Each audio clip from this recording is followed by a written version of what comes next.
Hello. Congratulations, Random. You are indeed first.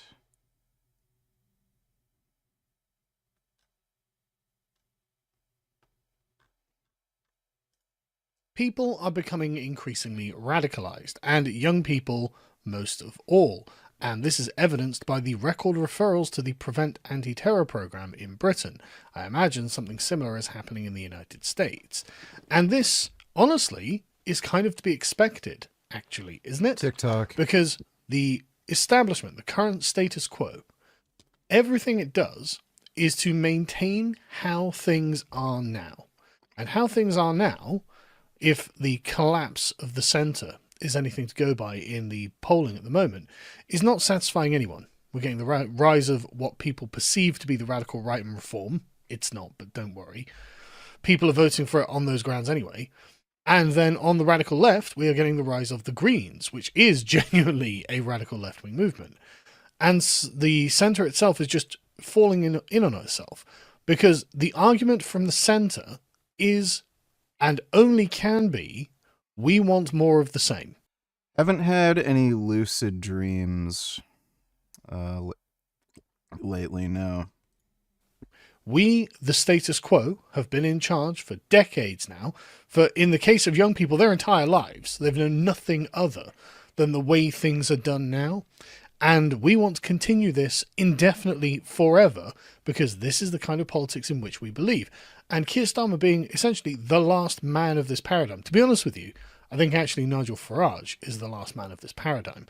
But he is at least outside of the general consensus, the very narrow band of consensus in the centre. Like Nigel Farage is, I've got my issues with him, obviously, but he is at least something of a renegade on some subjects. I mean, obviously Brexit being the primary one, but he's spoken about immigration and all these things, and he did do it before it was popular. Like, Nigel got in trouble in 2015. Brexit's fucking stupid, and lo and behold, didn't stop the fucking immigration, did it?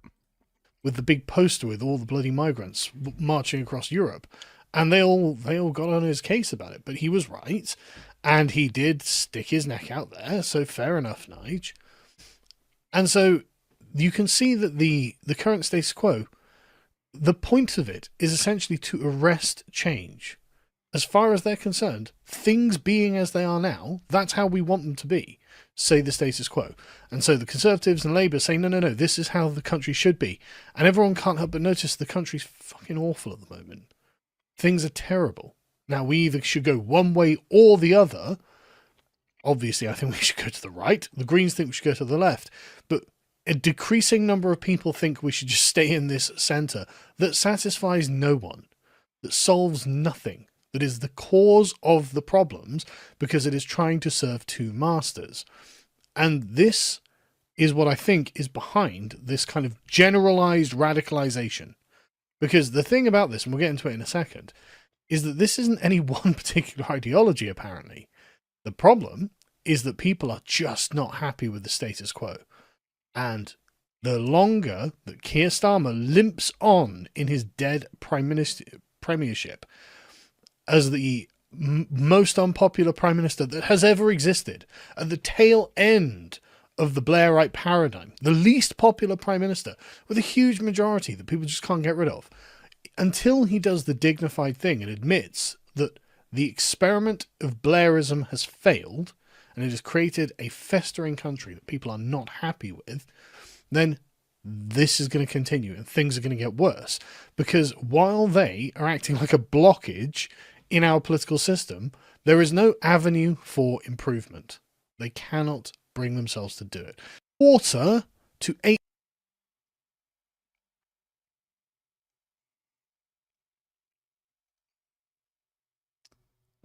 Most specified, no ideology identified, or no ideology other susceptibility to radicalization.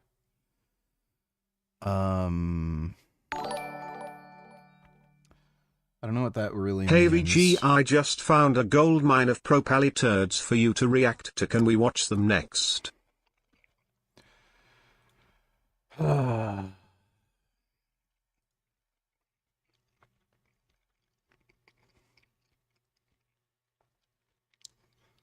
Maybe we can watch a couple.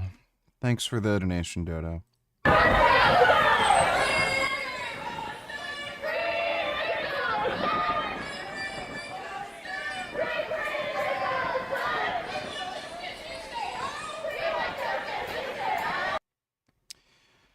This has been going on for 2 years now. And what these people always make the case that Israel's completely leveled Gaza. The genocide is continuing unabated. There's mass deaths every day. And then after the ceasefire thing, well, now there's no ceasefire anymore. Like, everything they have done, by their own admission, has been completely and utterly pointless and ineffectual. Like, why are they still doing this? Like, if you're doing something that makes no difference, why are you doing it?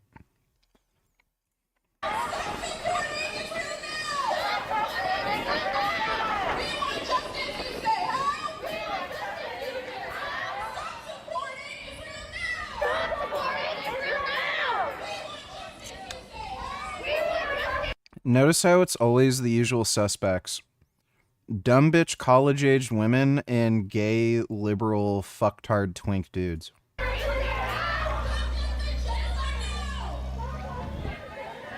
Oh, and of course the retirees that get paid to be there by, who fucking knows who.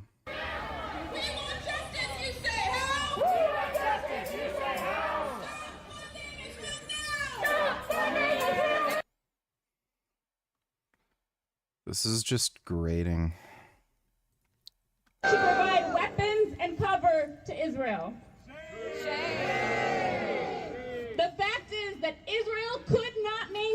Like, you just know this is TikTok doing this crap, just by the demographics. The genocide if the United States were not sending. Let's just hope these people never find jobs and starve to death in the street. Well, they're never finding jobs, I can tell you that much, but... yeah, these are all spoiled brat, dumb bitch kids with parents who will let them just coast by life. Thanks for the donation, Dodo. The weapons and the funding for them to do so. That is a fact. If the flow of weapons from the United States stopped, the genocide would stop. That is a fact. And so our most urgent task here in the United States is to do everything we can to force an arms embargo, because the flow of weapons starts with us and it has to end with us. Over 52 countries have called for or implemented some form of arms embargo, and this has often been the result of organized workers forcing their leaders to do that. In the U.S., we are making and shipping the weapons, and in other countries, workers are refusing to handle them, refusing to allow them to get to Israel.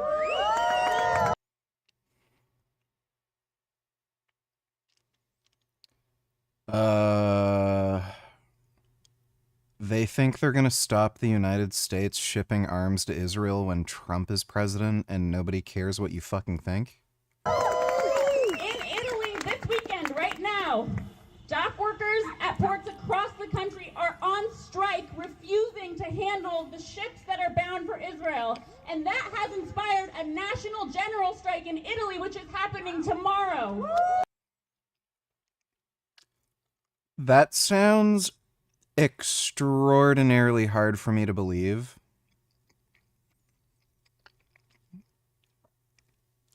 Something about that just doesn't make sense. Italians giving two fucking shits about anything other than pizza and pasta and cigarettes. I don't know.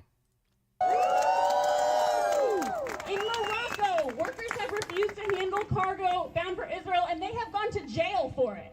In Spain, workers and activists together have stopped a Maersk ship carrying F-35 parts from the U.S. from getting to Israel just this week.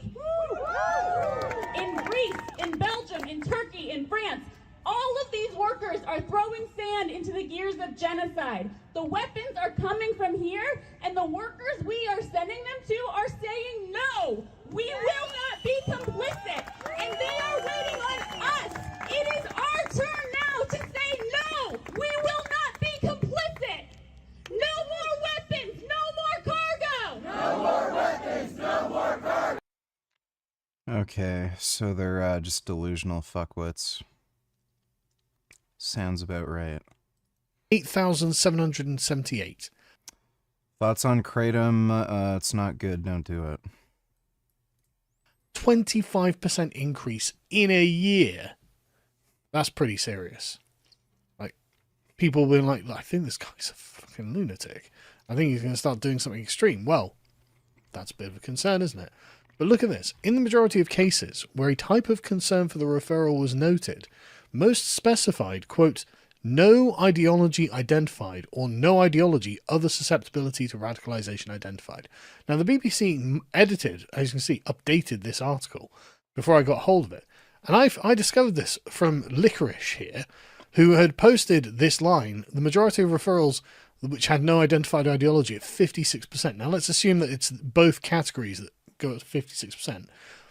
More than half of people who are considered to be extremists, like literal terrorists being referred to prevent, don't have an ideology. Radicalized, as Licorice puts it, into nothing in particular. That is fucking remarkable, isn't it?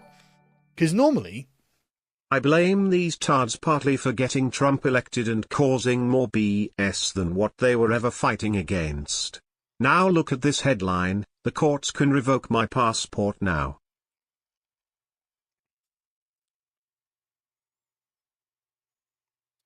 SCOTUS rules against trans people's passport gender markers in shadow docket ruling.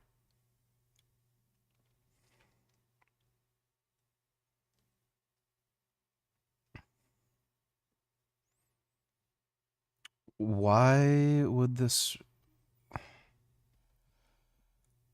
I don't understand why they're ideologically motivated to Oh, even do here's a good this. one. This guy is defending the October 7th attacks. October 17th. Okay, we'll watch that next, Dodo. Thanks for the donation. I don't know why they're even ideologically motivated to do this. It's just fucking retarded. Why does anybody give two fucks about trans people?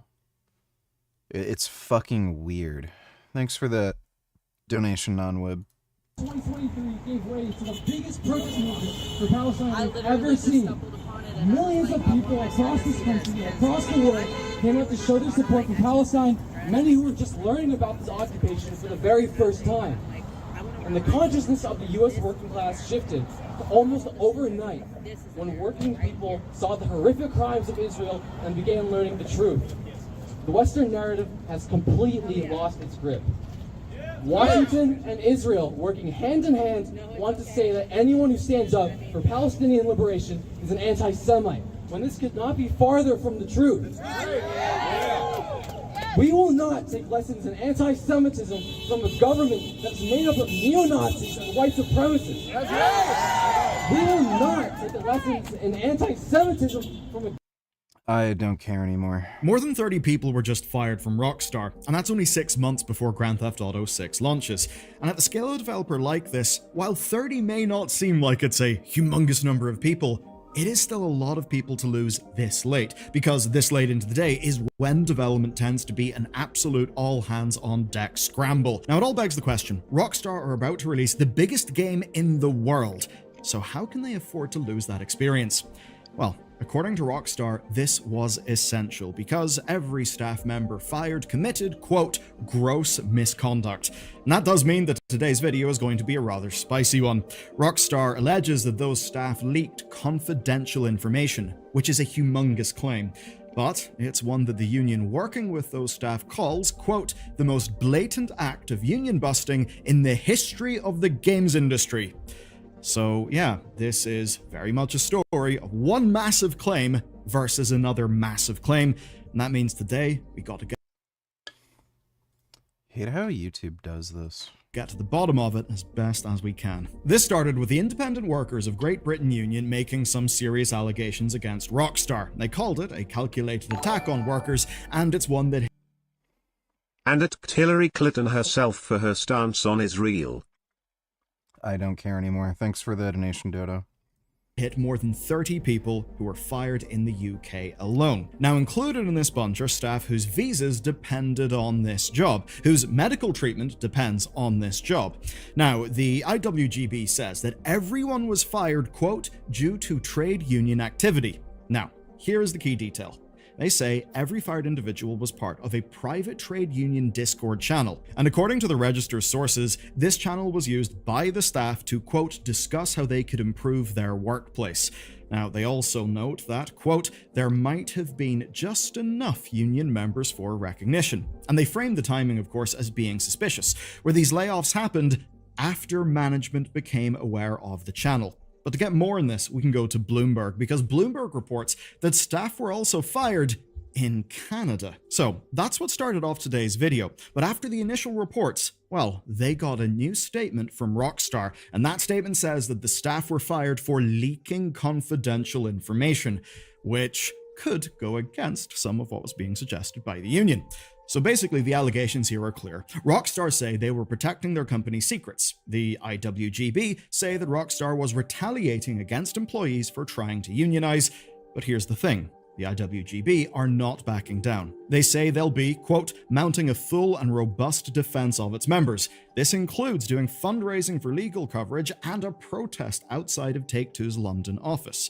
And that's because they believe their members were targeted unfairly for exercising their legal rights. It's a quote from them, and yeah, union organization is a protected activity.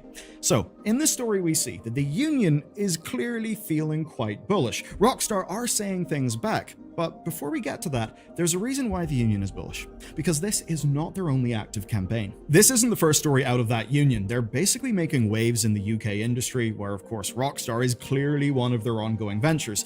Now, recently, they helped staff at Disco Elysium developer Zaum unionize to protect themselves from management and layoffs. And then, I suppose bringing in another Rockstar connection, after the Mind's Eye developer Builder Rocket Boy laid people off, the union gave the impacted staff a platform. And essentially, they're alleging that people were laid off in a fairly improper way, and that's why they're now also helping those people with legal action under the grounds of unfair dismissal. But there is a major distinction for today's story, and it's this. Rockstar denies everything, pretty much. They say that there are no union-related reasons for these dismissals. A Take-Two representative told Bloomberg that it was down to gross misconduct, and for no other reason, adding that they, quote, fully support Rockstar's ambitions and approach.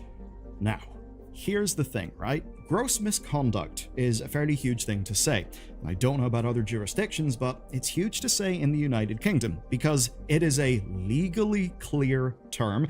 It's a legally clear claim for them to make. So because of that, we need to investigate why Rockstar would say this, because if they were just lying, it would look pretty bad in court. Okay, let's try to take Rockstar at their word for this section.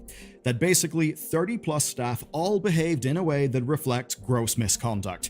You might be wondering, okay, it's a serious word, but what does it actually mean? Well, in the UK, it's a legal term. It's the kind that lets you fire staff without pay and without notice, though they are meant to get a chance to first respond to the allegations.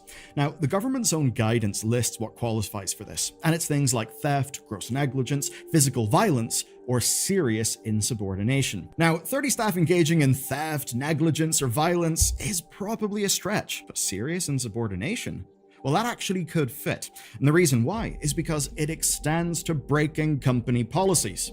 So maybe that's what Rockstar are arguing here, that maintaining corporate confidentiality almost certainly comes under their policies. Perhaps discussing your workplace or the production of the game you're working on an external public platform could be argued to fall into that category.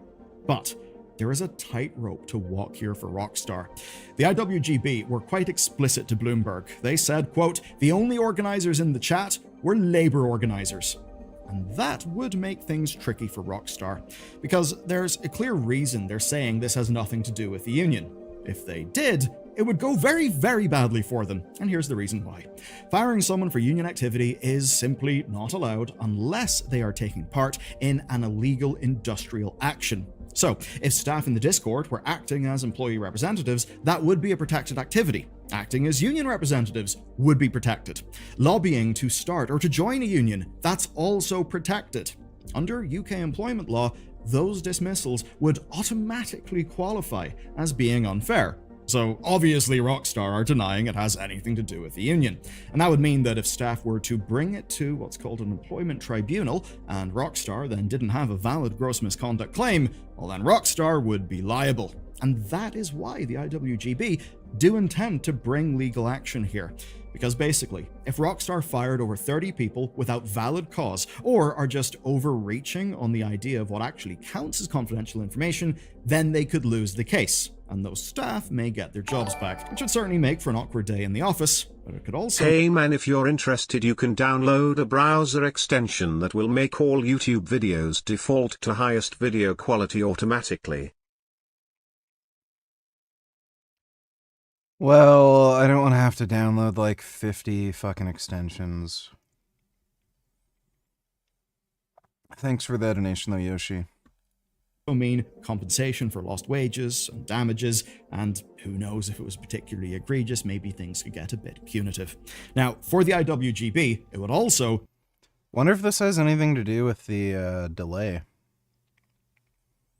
Because now the game apparently got delayed till November. Be a very, very clear victory. It would further their movement within the country, which obviously would, if their allegations are true, be quite counter to what Rockstar would have wanted. Again, if you were to take their allegations as being true. Though there's one thing, a question that we've not gotten to yet, and it's a very simple one. Why now? Why would Rockstar staff push for union protection at this precise moment? To tell you why, I've got to go back to 2022. Then, Bloomberg reported on changes to the culture. Bad news, VG Zoran Mamdani win has inspired Muslims. 34-year-old Zoran Mamdani made history this week as one of the youngest and first Muslim elected mayors in one of the largest cities in America. For many, his win is a symbol of progress and possibility, not just for Muslims, but for all underrepresented communities. I never really thought that somebody who was as young as he is, with a relatively brief political resume, and given his background as a Muslim, first and foremost, I didn't think he had a chance. I couldn't be happier that I was proven wrong. Sarir Fazli, the former president of the Islamic Center here in Rochester, says Mamdani's victory gives young people across the state new confidence to get involved and hope that barriers to political participation. Yeah. Great. Thanks for the donation, Dodo. Rockstar, where essentially Rockstar was becoming a place where staff didn't necessarily feel they would need a union to protect themselves. Rockstar got in quite a lot of bad PR over the years, and Bloomberg sources talked about pledges to, quote, keep overtime under control. So very much a far cry from the, quote, 100-hour weeks and the death marches of 14-hour days that had previously been involved in delivering their games. As an example, back in 2018, after the crunch in Red Dead Redemption 2, before it was released, Rockstar even went so far as to authorize staff to speak out about their experiences to try and change the narrative. And since then, even managers who were framed as bullying or being abusive have been removed from power. Basically, they tried to change a lot in the company. And sources flagged up that the company had also closed their gender pay gap by over half the 2018 figure, down to 13.8%, and that even with all that change, in terms of the actual output, they framed the writing on the new Okay, so they're just paying women more for doing jack shit. There's a reason why they're paid less. It's because they're not doing as much. Grand Theft Auto game as being thoughtfully satirical, punching up at people with power instead of down. Of course, Grand Theft Auto has always been a satire of American culture made by Scottish people. I mean, obviously it's a lot bigger than that now, but that's basically how the whole thing started off. Anyway, in short, it actually seemed like one of the biggest companies in gaming was also trying to reform itself. into being a model for healthy development. Now that stuff came from 2022. Obviously, it's ringing a bit different now given that we're talking about this story. And one thing that could have changed things was the devastating security breach. When that happened, Rockstar leadership began to tighten their grip. And I would say, understandably so. A major security breach like that is seriously awful for the development of a game. Now, Bloomberg reported that staff were told to return to the office 5 days a week as of February 24, and in their framing, this was for security and productivity reasons. But of course, typically, return to office mandates also can function as soft layoff tools, which basically just helps to get rid of staff, and often in the opinion of companies, get rid of staff who are, let's just say, the least invested in the company's success. Now, the delays to Grand Theft Auto's release have likely not helped matters here, because staff will be under constant levels of pressure to get the game ready by the new release date, and obviously to not have to do another delay. So, in light of all this, it does make sense that the staff would have wanted some union protection. Perhaps they'd seen progress. Why is it wrong to leftists for me to say I dislike Islam, but not if I say I dislike any other religion? I hate all religion, so why is including Islam in that suddenly bad? It advocates for the usual atrocities and bigotry as usual with religions. Because they're gay retards. Sup, Richard? How are you doing? You should measure your chest sometime. I wonder if you're at 50 inches yet. I have no idea. Chest measurement is kind of stupid because, like, you're also measuring your back. So, I don't know. Thanks for the donation, though, CDG. Yeah, there's this whole gay retard save the Muslims thing going on, where Islam is the good, peaceful religion that you can't criticize right now. It's just, you know, stupid communist bullshit. Thanks for the donation, though, non-wib. During GTA development, maybe they want to lock it in. Maybe they saw signs of backsliding and want to prevent it. Of course, for the visa holders, the people with, say, dependent medical coverage, well, they would quite need some things to be locked in. And if they were unionizing, then the pressure of an upcoming launch would give them maximum leverage. By now, you basically understand both sides of this story. As for GTA, well, an employment tribunal in the UK is not going to kill Grand Theft Auto 6 sales. All the bad press about working conditions will not matter when pre-orders open. But that tribunal's impact could go far beyond the sales of one game. Because if these allegations are true, and remember, they are allegations, then holding Rockstar accountable would actually send a message. You know, one to the biggest companies in the world making the biggest games in the world, that they can't treat their employees like this, that they can't fire people who depend on that job for, say, their right to remain in the country, for their medical care, unless they have real proper reason. And that would mean that if Rockstar's accusation of gross misconduct would hold, well, then they would be proven right, and those staff would have, by, I suppose, the letter of the law, been proven wrong. But more than that, it would require staff seeking to unionize to be a lot more careful about when and where they take action. As an example, in that Discord server, we don't know what was talked about, and I don't really want to speculate in that, but it's the sort of thing that staff would probably need to be more careful about. Obviously, the IWGB losing on those grounds would even discredit their movement. If they aren't, and things are as the IWGB alleges, then Rockstar would have shattered lives over a Discord channel that staff used to discuss how they could improve their workplace. And you would certainly hope that an improved workplace would in the long term be in everyone's best interests. As for this one, we need to wait and see, and ultimately what will decide things, I'd say... Sing this. Let me see.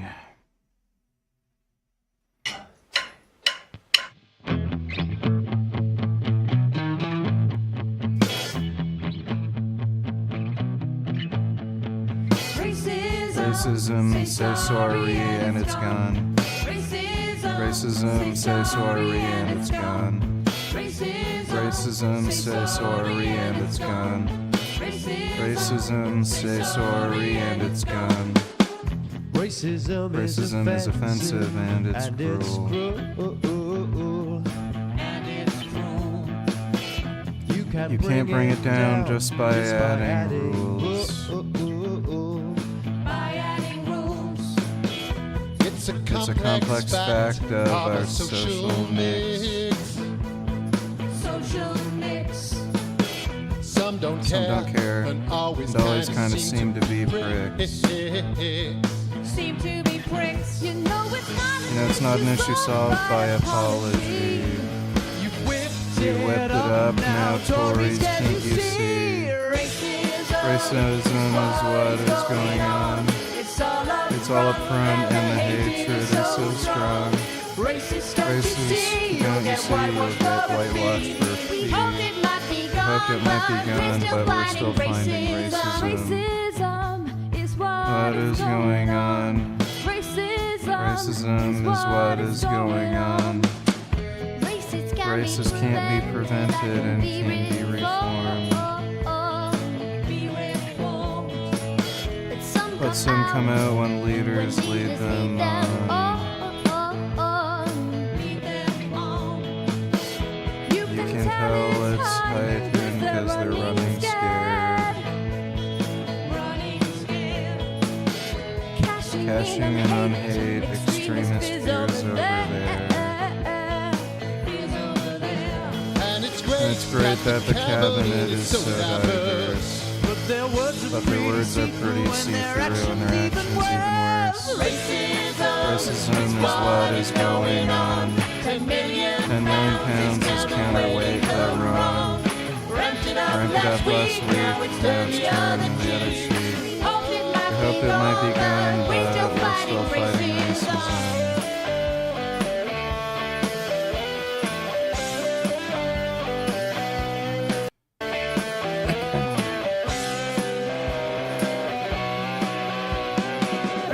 Racism is what is going on. Who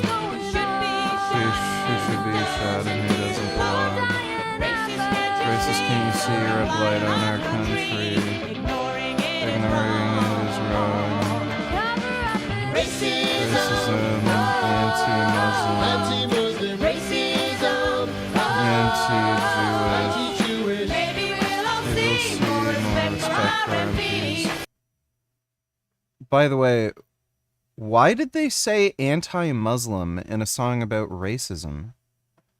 Islam isn't a fucking race. If they don't play along, politicizing racism. That family seems extremely cucked and gay and retarded. Thanks for the donation on Wib. Renegade donated $2. Let me see.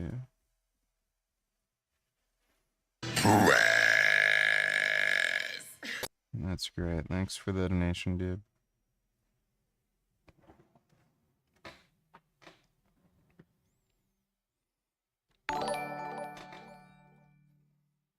News flash: there is no such thing as a peaceful religion. Just look at Christianity. They claimed to be a peaceful religion too and yet promoted the Crusades. The Holy Crusades were defensive wars against Muslims that were massacring Christians. I don't know why nobody knows that, but Christians weren't persecuting Muslims. Muslims were literally raping, torturing, murdering Christians, kidnapping them, using them as slaves. And then Christians fought back against the Muslims to get them to stop doing that. That's what the Crusades were. Thanks for the donation, though, Dodo. The opinion of a judge to see how they actually read the cases being made to them. Now, you're probably clicked in this video because you're interested in GTA. And if you're interested in GTA, probably like heists, such as Payday. Which may mean you kind of know how Payday 3 was underwhelming. Maybe you're interested in Payday 2. And for that game, there is goddamn huge news. You can find out about it in this video next.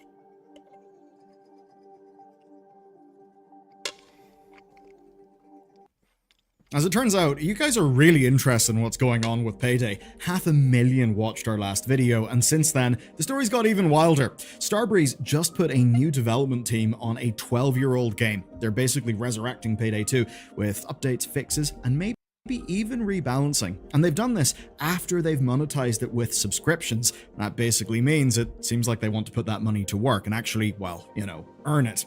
And in a way, it could seem like a defeat. I mean, they're kind of admitting that Payday 3 failed so badly, it almost feels like they're abandoning it for their old game. But that's not fully what's happening, and you got to remember what's actually going on. Payday 3 was so ungodly awful.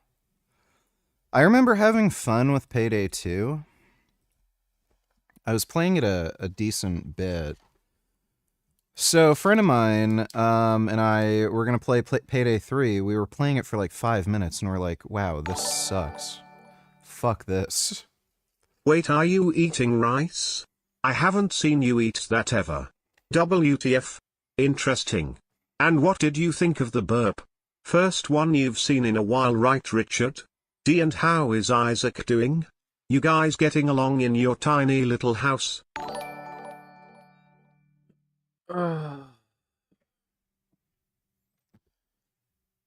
Yeah, I just ate rice. The burp was gross. And yes, Isaac and I are getting along just fine in this tiny little house. Thanks for the donation, Renegade. I have a first date next week with a girl that I'm excited about. Do you have any advice? Make sure you brush your teeth. Try not to fart too much.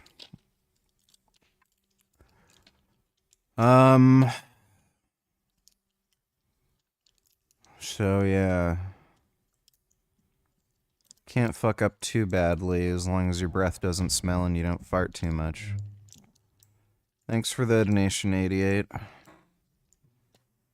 Kid boot on each other's population collapse is imminent. Good. At the comments in this post, and there was a lot of comments making light of it, like joking around, like, ooh, men are in their flop era. Like, no, like, when I read this, I had a pit in my stomach. This goes beyond, like, men are in their flop era. We are living through a paradigm shift in society, and when ChatGPT... I've thought about this for a little bit, and this just makes logical sense. I had to deal with this when I was in high school. Women are fucking cunts. Especially teenage girls. And, like, even some chicks, like, in their early 20s. They still have, like, a weird bitch attitude. But, like, when I was in high school, I'd ask a girl out or something. And then they'd act like a complete fucking cunt. Just be a bitch. And try to embarrass you. Like, spread some rumor, tell their friends or something, like, in a weird way. So when online dating exists, where you don't have to assume that kind of risk or humiliation, why would you ever talk to a girl? So yeah, no shit, when there's an alternative, when you don't have to deal with horse shit, you're obviously going to choose that alternative. So, like, women are the problem here, not men. I don't know why the headline is like, oh, study says 45% of men aged 18 to 25 never asked a woman out. Like, how about having a statistic that 98% of women are fucking annoying cunts and men don't want to actually talk to them? Like, that's a more accurate headline. So, like, are we surprised that when women act like entitled fucking bitch cunts who just treat men like shit, dudes don't want to have to fucking deal with them, and they'll find ways to do online dating so that they can just, weed out the fucking trash they don't want to deal with, try to select for women that actually have an interest, and even when it falls through, it's online, there's a level of anonymity, they're not in your friend group or anything. Like, no shit, men are doing that. It's because, like, women aren't worth the fucking trouble. So, yeah. But everybody who reports on this shit, they make it seem as though men are the fucking problem here. No, it's women. Why would you ever fucking like deal with fucking like there's a reason for this behavior, clearly. So why are we like blaming men for the issue?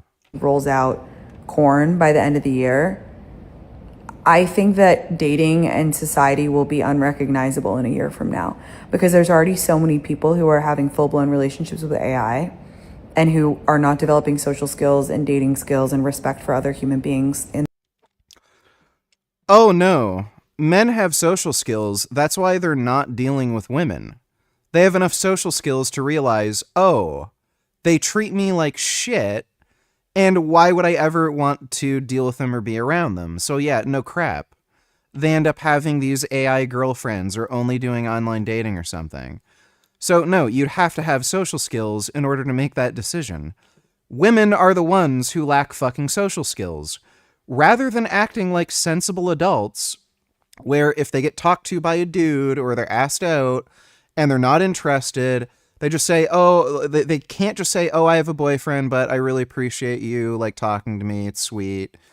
No, it's, oh, I'm trying to have a coffee and I'm at a gas station and I'm alone and you decided to come up and talk to me. What do you think you're doing here? Like it's that sort of horseshit. So no, it's women who lack the fucking social skills. In the outside real world, once AI is able to service that aspect of life, relationship, whatever you want to call it, there is going to be no reason for these men who are having full-blown relationships with AI. Oh yeah, women are done. You're done. We don't need you anymore. We're gonna have sex robots. We're gonna have AI girlfriends. And we're going to be able to make children without you. So if you want a kid, why in the fuck would you ever get married, get stuck with some fucking bitch who can steal half your fucking money? No, get an AI girlfriend, the sex robot, have the weird biological clone child, you know, raise your kid, have a happy family with your AI girlfriend who doesn't act like a cunt and won't steal your money.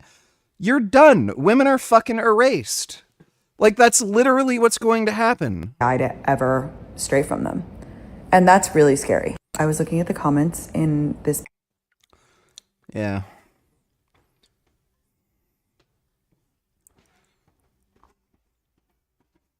What do you think of that, Isaac? Huh? What do you think of that? Of what? You think women are done? How? Like AI sex robots and the cloning children thing.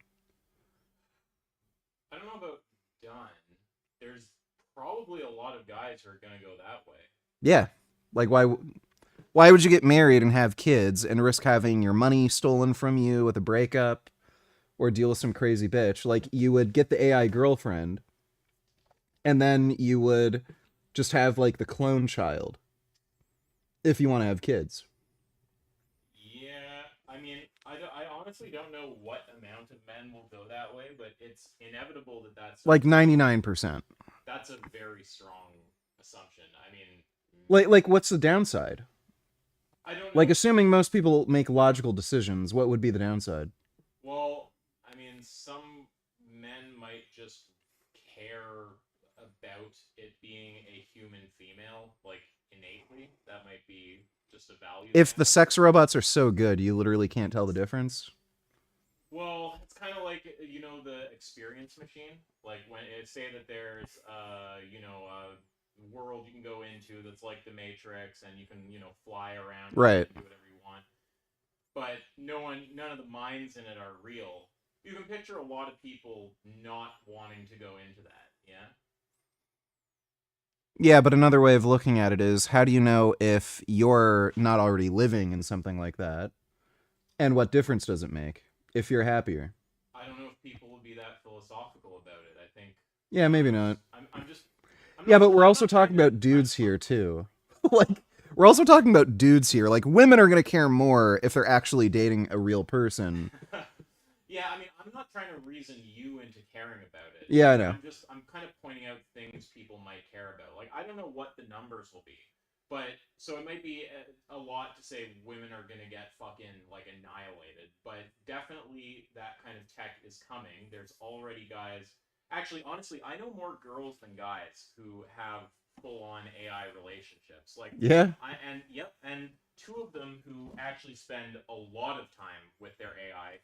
It has a name, and the kind of things they say are, I can just have so much better conversations. It actually listens to me. It says smart, interesting things. So, I don't know. I mean, clearly some people are going to be into that. Once they get embodied, some people are going to do the whole relationship like that. Yeah, that's perfect. Women can have dumb, pointless conversations that nobody wants to listen to other than an artificial intelligence. Yeah, so maybe when women complain about all the guys fucking their sex robots, Yeah. you can just tell them that they can go and talk to their own robots and they'll have more fun with that. Yeah.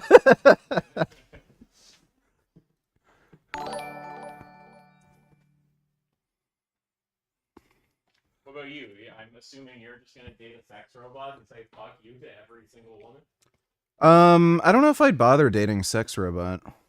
What, you're just gonna be asexual? Well, no, I'll just jerk off to porn or something.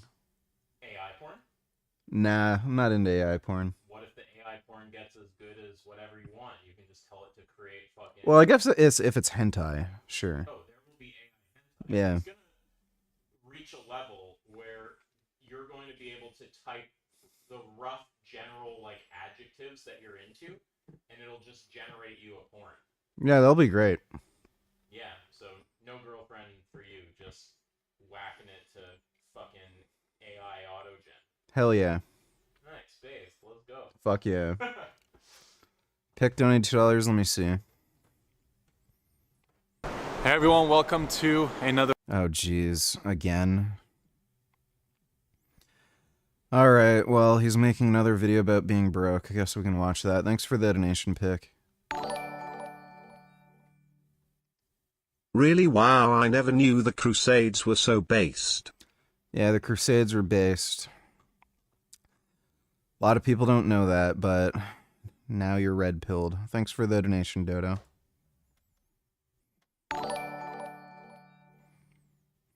Advice to 88, don't tell her you're vegan or she's gonna think you're gay and leave. And make sure to brush your teeth after you finish sucking Richard's dick. And Richard, want more burp videos to watch? And what room did Isaac take? Does he fap? I want money to be donated to me, but I don't want to have to watch burp videos for it. So, I don't know. Don't know if there's some kind of compromise we can make. He took the second bedroom. I'm assuming he faps. Thanks for the donation though, 21st Savage. It's funny how all these women complain about men not being able to change when they themselves refuse to change. Oh yeah, women completely and utterly refuse to change their habits or behavior. They'll never change. Thanks for the donation though, Dodo. Kid Boo donated $2, based Asian woman. Everyone force introverts to be talkative, but not force extroverts to shut the fuck up for a minute. Why does everyone... True. Thanks for the donation, Kid Boo. Kid Boo donated $2. Men hate their wives. Well, I have some personal experience with this, and you know. Starts in TikTok at Costco. To 10, how much do you love coming to Costco with your wife? 0. How much do you love coming to Costco with your wife? 0. Can I say negative? So what's the number? 0. How much do you love coming to Costco with your wife? Without her, 10. 1 to 10, how much do you love coming to Costco with your wife? How about 0? Do you love coming to Costco with your wife? Oh, zero. That's why I'm by myself. She's over there. We come here all the time, so probably 9 or 10. Oh, wow. Oh, yeah. Right.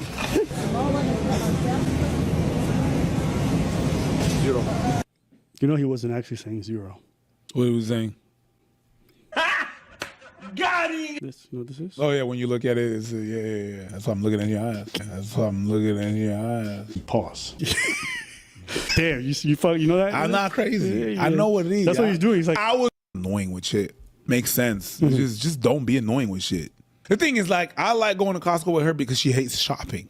So it's not like, ooh, and she makes lists and she's like, that. It's very organized. We're not staying there for like too long. Yeah. She hates shopping more than me. My girl's the kind of person that goes home if there's no parking.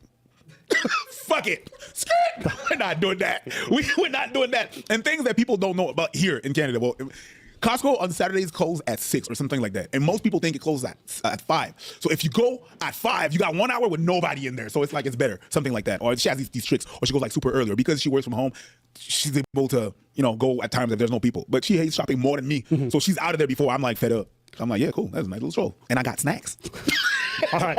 So there's a lot of response to this. I'm going to just play a few of them. Some of the ladies got upset about this, and so let's play some. The ladies got upset? Oh, here we go. Oh. Scale of 1 to 10, how much do you love coming to Costco with your wife? 0. How much do you love coming to Costco with your wife? 0. The caption reads, are these the men we're supposed to marry? Are these the men who are soulmates? Yes. Who deserve to pass their genes on? Are these the men? Yeah. They're never the problem. Women think that they're never the problem. Like they literally are incapable of stopping and asking, why would a man feel this way? Is their wife mistreating them? Are they doing things that are annoying? Are they disrespectful? Oh, men are supposed to worship us and do everything we say. Like, that's literally how they think. Fucking insane, dude. Even Toy Story 4 highlighted the worst of female nature with how Bo Peep treated Woody, and yet Woody, like a dumbass, still fell in love with her somehow. Just look at this scene. Okay. Forky's still in there. If we hurry, we can get him before they lock him up. You want us to go back in there? We barely got out alive. Woody, it's better if we wait. No. There's no time. We can easily get back inside. But I saw Bonnie. By my count, there were only 4 dummies. But and we outnumbered them, so we have the advantage. Woody, look at us. Nobody is with you. It's over, okay?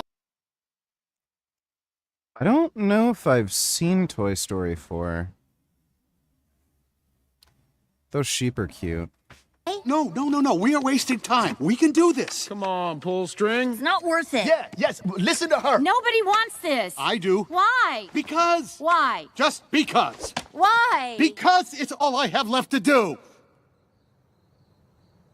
I don't have anything else. So the rest of us don't count? That's not what I meant. Bonnie needs Forky. No, you need Bonnie. Open your eyes, Woody. There's plenty of kids out there. It can't be just about the one you're still clinging to. Well, I think that's about as much as I can watch without getting a copyright problem. Thanks for the donation, though, Dodo. Yes, they are, because they hate doing that shit, and they did it for you. They sacrificed, they compromised. Isn't that what relationship is all about? That's what it's all about. You put your left foot in Costco, you put your left foot out. That's what it is. They sacrificed. What kind of gear am I on? I'm taking 50 milligrams test, 30 milligrams Boldenone, and 5 IU's growth hormone per day. So yes, these are the men that you're supposed to marry. They hate it here. They're here by your side through thick and thin, through better and worse. All right, let's keep going. Through home and Costco. All right, here we go. That video is not funny. I know it's meant to be a joke and it's meant to make people laugh, but it's not funny. It's not funny when men make their wives the butt of their jokes. It's not funny when men state that they don't like spending time with their wife. That on a scale of 0 to 10, going to Costco with their wife is a 0. That is sad, that is mean, and it's disrespectful, and it's become far. I wonder if their wives are mean and disrespectful, and that's why they don't want to hang out with them at Costco. Far too normalized in our society. It's very normal to see a portrayal of the wife being the old nag, the ball and chain, right? Yes, that's because they are. It is not funny to make men the butt of the... Have you seen TV commercials? We can't change a roll of paper, apparently.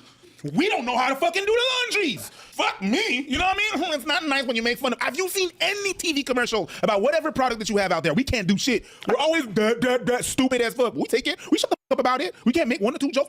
Every woman out there that does comedy, the man is the butt of the joke. All the time. And you know what? That's cool. That's okay. If that's part of your reality, do your thing, boo-boo. It's not fun. Fuck out of here, girl. I will say he's preaching. I think it is a very common trope to make men the incompetent one when it comes to anything related to the home and to. Oh my god. Street vegan, that's hilarious. I just thought of a funny idea. Have Toy Story, but have like sex toys. That would be so fucking funny. Being a caregiver. I think that's a very, and women say it all the time. My husband can't do this. It's like, and a lot of women be like, preach, man. Y'all queen, y'all, they don't do nothing. We don't need them. Yeah, that's true. That's true. And men feel very comfortable making jokes at their wife's expense. And I think this video is an example of that, where a bunch of men in a grocery store felt comfortable telling a stranger that going grocery shopping with their wife was unenjoyable. It was something they didn't want to be doing. And there was only like 1 or 2 men in there who, with sincerity, said it was a 10. That going grocery shopping with their wife was a 10. And those men must genuinely enjoy their partner and love their partner, because that's the normal response, right? That is the normal response. And even if you hate going to Costco, right? Chances are she doesn't like going to Costco either. Chances are for the whole entire time she's been married to you, she's been responsible for thinking about when you need toilet paper or toothpaste or new underwear from Costco. She's the person who's thinking about the food for the family and understanding if she should buy it in bulk or just at the grocery store. She tracks the prices. She knows what she needs and where she needs to get it. So maybe at Costco. So like just like, is this how women, they can't think this. They don't actually believe this. Like, they think men can't live on their own and figure out they need to get toilet paper or toothpaste? Like, are single dudes walking around with dirty asses and unbrushed teeth everywhere? Oh, I forgot to get toilet paper again. I guess I'm just gonna, like, walk around with a shitty ass all day. They can't possibly think this. Like, this is just them justifying their fucking nonsense and acting as though they're fucking important and do anything. Like, no, you're literally fucking useless and you're a drag on everyone's life. No one needs you for fucking toilet paper or toothpaste. They can do that on their own. They're fucking adults. She takes a long time shopping. She goes down every aisle. She checks all the prices because she's buying things for you and your family. And then you have the nerve to make fun of her, to joke that it's the least enjoyable experience you have, going grocery shopping with her. That is sad. We cannot normalize this behavior. We should not normalize this behavior, because I also know there are a lot of men out there who are not like this. My husband and I, we love going to Costco together. Let's ask him. No. Flip the camera. Let's ask him. Let's ask him. No, boo-boo. No, me and my husband, we're good. Don't speak for him. Turn the camera. I love going with my wife. Yes. Some people do. You're one of those husbands. The what? You like going to Costco with your girl. I don't like to. No, dude, women aren't just crazy. Like, this is calculated. It happens way too much where, like, you see chicks talking like this. They're not just crazy. Like, this is calculated manipulation. What does Isaac think of you taking steroids? Has he commented on your tripling in size?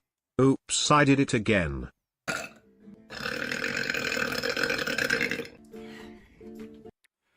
I don't know why anybody's interested in that.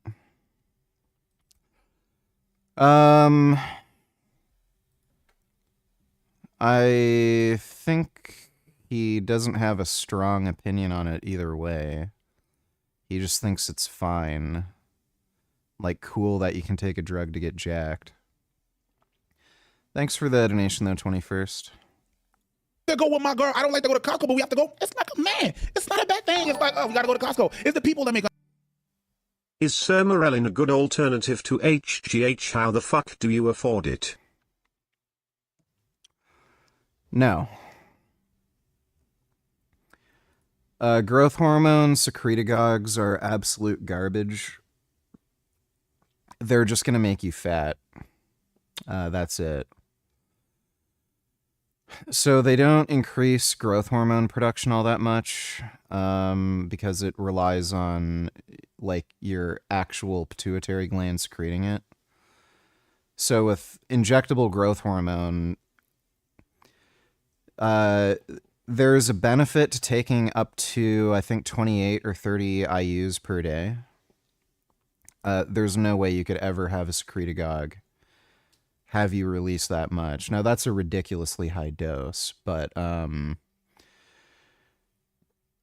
you'll find your average pro bodybuilder, due to a variety of factors, either due to cost, or due to their own tolerance to the drug. A lot of them are on 5 to 10 IUs. Some bodybuilders who have a high tolerance for the drug and can't afford it, they're taking around 20. But you're never going to get anywhere fucking close to those numbers taking a secretagogue. So the real magical benefit with growth hormone is that it creates hyperplasia. So you actually produce new muscle cells. They don't just get larger. Growth hormone secretagogues cannot help you release enough HGH to actually cause that to happen. They developed... Pfizer developed... why do I always forget the name? Serostim. They developed Serostim, which is dosed at 18 IUs per vial for AIDS patients. AIDS causes you to waste away and lose muscle mass. They developed Serostim, which is a high concentration human growth hormone, to prevent that wasting. And what they found, with no other anabolic drugs involved, so no testosterone or anything like that, you need 18 IUs per day of human growth hormone to stimulate hyperplasia. So in human research, we know without any other drugs involved, you need about 18 IUs per day to stimulate hyperplasia. We don't know exactly what the dose for HGH, what dose is necessary to stimulate hyperplasia in people who are also taking other anabolic drugs. Most people think it's probably around 8 IUs or higher, but it could possibly be lower because there are a lot of people who've taken much lower doses. And they still clearly, without changing any other drugs they're taking, they end up gaining like an extra 10 pounds of muscle mass, adding growth hormone in. So if you want a performance-enhancing effect from human growth hormone, you probably want to take about double what your body would naturally produce, which would be about 4 IUs on the high end. I'm taking 5 IUs per day, and you're just likely not going to get that kind of performance out of a secretagogue. And on top of that, they just make you fat. They massively stimulate appetite, and they also have other negative side effects too. So they're garbage, and they're also great for triggering type 2 diabetes. Injectable HGH, it under 99% of circumstances, it won't make you insulin resistant, but growth hormone secretagogues will. So they're absolutely fucking terrible. I wouldn't recommend taking them if your choice is between not taking a growth hormone secretagogue and just saving your money, or using it on other anabolic drugs, save your money or take other anabolic drugs. Increase your doses of some other steroid versus taking a growth secretagogue. I think it's a waste of time. How do I afford it? It is expensive. I'm spending about $450 a month on it. A lot of people would have trouble affording that kind of dose, but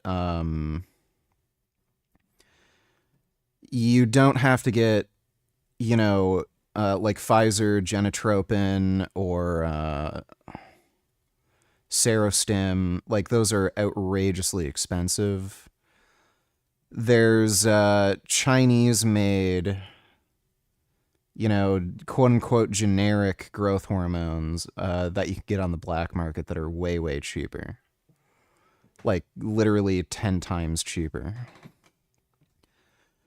So So, just find a good source for Chinese generic growth hormone if you really want to take it. Don't bother spending the money on something like Serostim or Genotropin.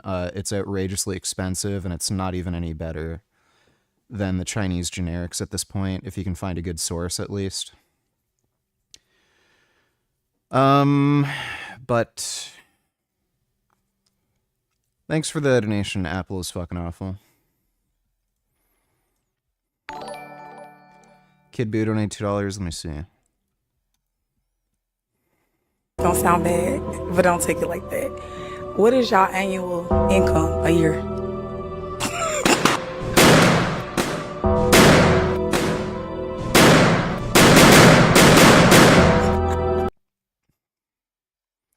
Yep. He spoke for everyone, based. Thanks for the donation, Kid Boo. You know, watching that scene made me reals remember when female actors would admit that they were wrong in movies. What happened to those days?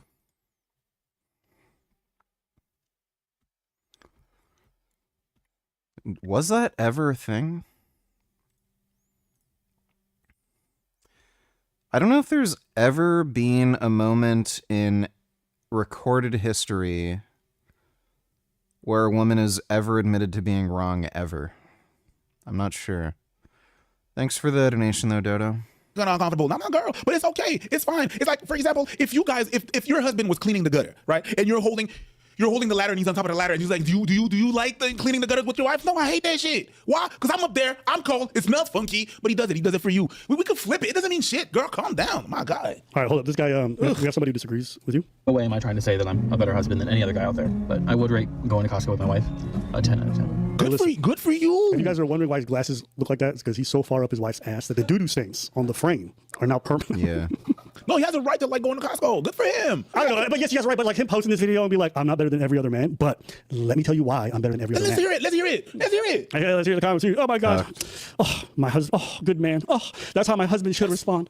Okay, all right. If I'm one of those guys' partner, and I end up on a viral TikTok where my husband's talking about how much he dislikes going to Costco with me, I could understand why those women would be upset. Fair? Sure. He's just comfortably telling random people, bro, I hate going places with my. I could understand. These wives know. The guy, all the guys that they ask were they're the guardian of the cart, not in the alley going looking for the product. They know this is not pleasant. That's not how your husband had when he's like, oh yeah, they know.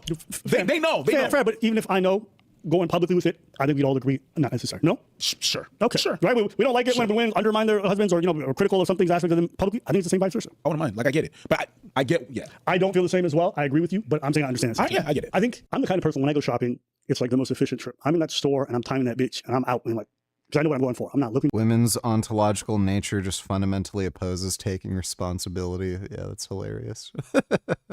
Down every aisle. I'm going there. I know what I want. I grab it. I'm out. I'm not just, $2.99. Let me turn around. I ain't doing all that shit. Shopping with ladies, sometimes it feels like National Geographic. So it looks like we're discovering new species. Like everything is so slow. I struggle personally.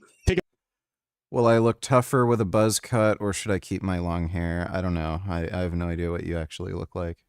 My time. Some people shop. Like, some people look like a dork with a buzz cut, so I don't know. Like, they shop. Like they didn't know why they're there. No, they shop like they're watching a new movie and they don't know what's going to happen and they act their spouse. They ask, oh my God, this new yogurt is like, I never seen that store. You think it's good? I don't know. I've never tasted the bitch. And I think you nailed it earlier. I think loving someone means doing things that you don't always enjoy because it matters to them. It's compromise. Yes, it's a normal thing. But trust me, there's a lot of things that I'm doing day to day that if my girl, like you said, was present, she'd probably find it really boring and unpleasant because of the way I go about doing it. I try to be supportive by just being like, this is the way you like to do things. I'm going to turn my brain off for the next hour and we can do this as inefficiently as you want, and that's okay. It's like if my girl. Dodo Donatillers, Blaha crashing out over troll comment. Jeez. You know, he doesn't even put any effort into anything he does. Like, he hasn't bothered getting an iPhone with really good stability management, you know? Richard is a gay faggot. Palestine emoji, short bus emoji. Okay, I'll look at that in a second. Thanks for the donation, fucktard. Like, he doesn't put any effort into his content, and, like, this is just unwatchable garbage nonsense.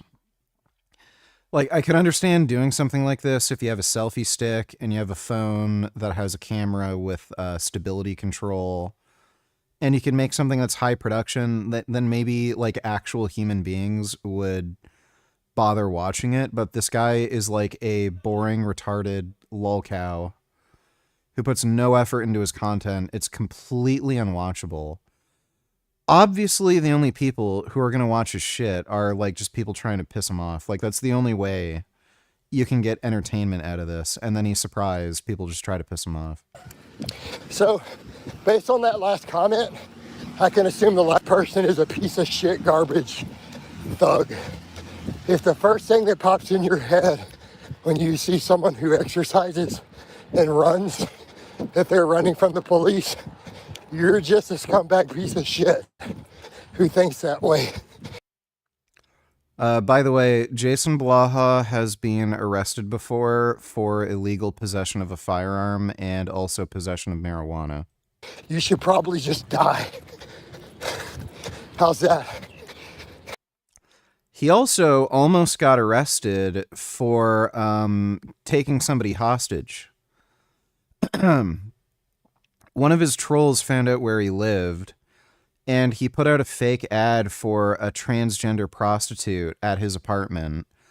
Some random black dude looking for some tranny sex showed up to his house, and rather than just saying, I have no idea who you are or what's going on here, but yeah, there's no tranny here, like, leave, he pulled out his AR-15, held the guy at gunpoint, and forced him to give him his photo ID. The cops ended up coming, and lucky for fucking Blaha, the guy was married. So he didn't want to press charges on Blaha because his wife would find out about it and find out that he was trying to get a transgender prostitute to have sex with. If that dude wasn't married and wanted to press charges, he would have been in fucking jail for taking somebody fucking hostage at gunpoint. I'm not even fucking kidding. That actually happened.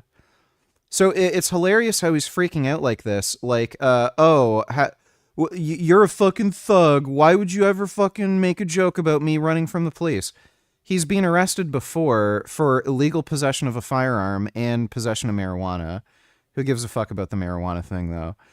And he almost got arrested for taking somebody hostage. The police just weren't willing to press charges because the victim wasn't willing to cooperate.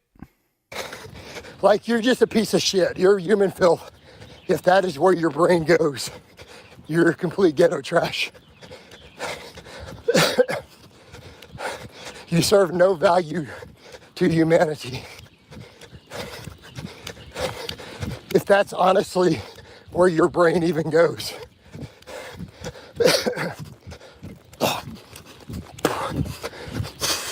How you like that answer?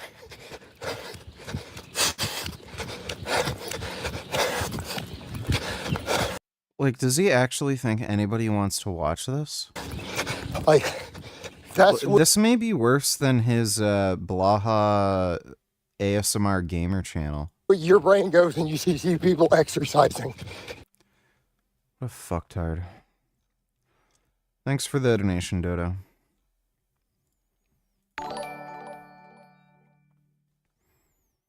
Let's see. You guys say my diet is crazy, but when an average American buys a cart like this, nobody blinks an eye. What's in here? Mold-filled coffee in the morning together with... I don't think that coffee has mold in it. My zero sugar coffee mate creamer that has... yeah, it seems fine. Carrageenan, causing leaky gut, artificial sweeteners, probably... Yes, carrageenan. Changing my insulin sensitivity negatively and causing dysbiosis. For lunch, I had a peanut butter and jelly sandwich of creamy peanut butter from Jif, complete with fully hydrogenated vegetable oils. And I cooked my eggs this morning for breakfast in Mazola heart-healthy, cholesterol-free corn oil. Seed oils are good for you, right? That's what the government says. You know, overall. And they happen to be right about that. I'm trying to lose weight, so I'm drinking Coke Zero. This is normal, but what I eat is crazy.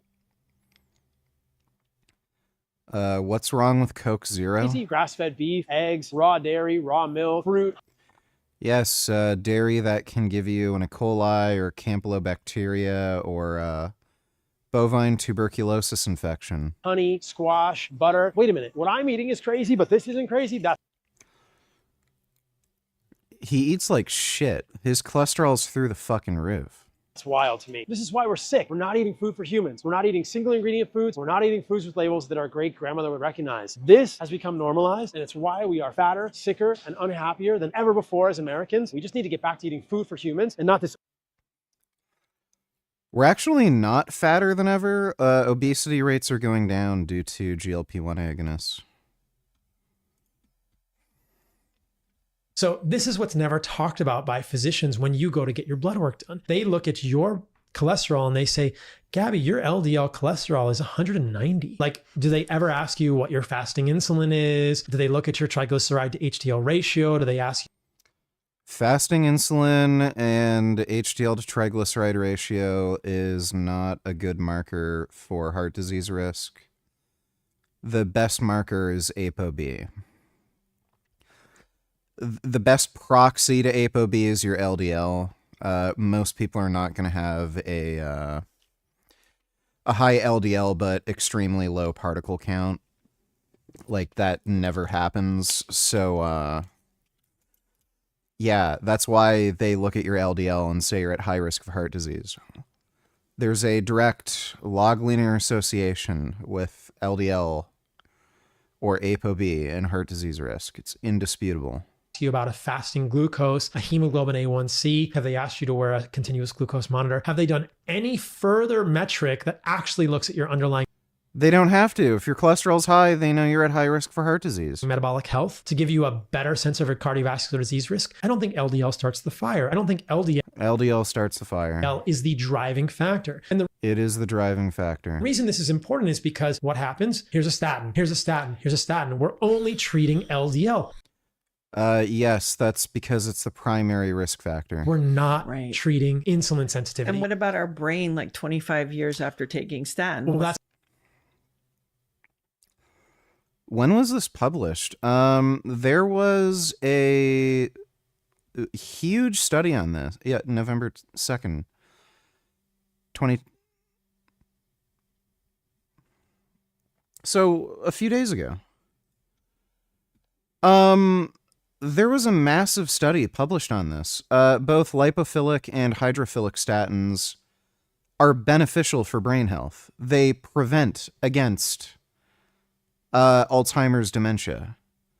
They literally protect against neurodegenerative disease. And they're, by the way, this whole assumption that I think it was lipophilic statins. This whole thing was based on an assumption. I think it's the lipophilic statins that can affect cholesterol in the brain.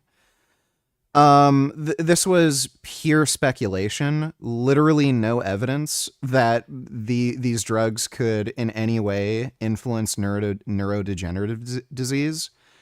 But the case is closed. They don't. They protect against neurodegenerative disease, whether you're on lipophilic or hydrophilic statins. That's a real problem. The problem I think here is what we see is, okay, I think we're treating the wrong thing. We should be treating insulin resistance. We should be treating metabolic dysfunction. No, we should be treating cholesterol because that's the principal risk factor. And then the question becomes, okay, how do we treat that? Well, the problem for Western medicine is we don't have a drug to treat that, which is actually not a problem in the. Yeah, we do. They're called GLP-1 agonists. What a fucking dumb fuck, dude. This fruit, looks like coyote poop, I know, could help you detox fluoride from your brain. Multiple studies have shown that tamarind at a dose of 10 grams per day increases human urinary fluoride excretion. Fluoride is an element that's added to our drinking water that accumulates avidly in our pineal gland. This is medical science. The pineal gland is the most single saturated part of the human body with fluoride. Studies have consistently linked higher prenatal and childhood exposures to fluoride with lower IQs. It's been demonstrated in multiple cohorts across the world.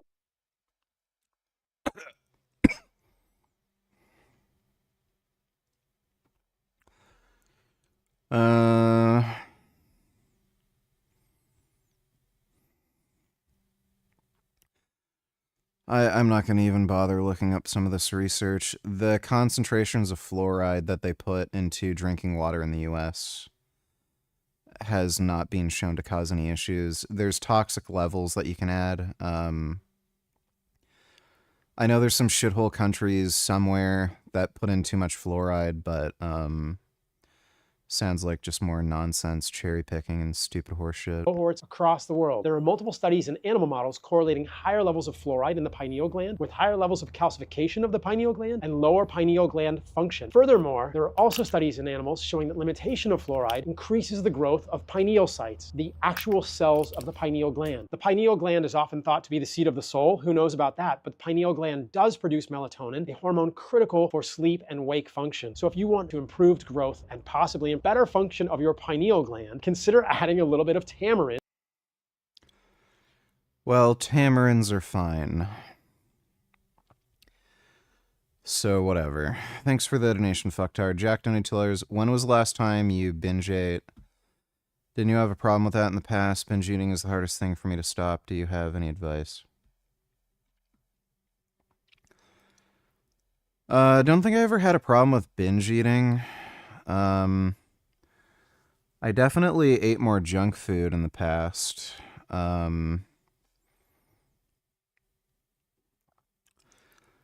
Never gaslight yourself into thinking that you're not in control of your own mind and body.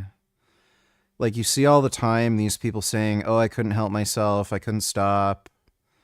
Oh, the cravings were just too much. They're not. You're just choosing to give up.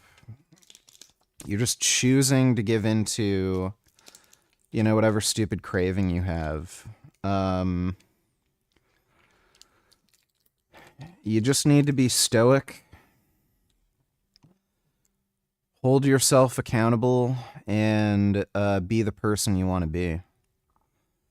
If you want to be a person who doesn't binge eat and just eats clean and is healthy and doesn't have fucking problems, then you have the power to be that person. It's all there really is to it.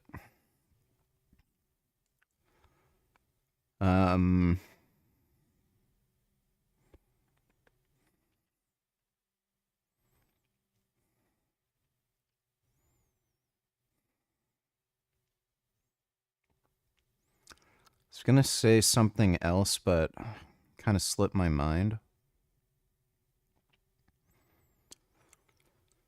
But yeah, we ultimately all make our own decisions. There's no force like outside of your own mind that's making you do anything. It's ultimately down to you, and you just have to decide what type of person you want to be. Oh yeah, now I remember. Oh, I forgot again. That's weird. I literally just remembered what I was going to say and then I immediately forgot it. Give me a second. I have to poop and I think the poop made me distracted.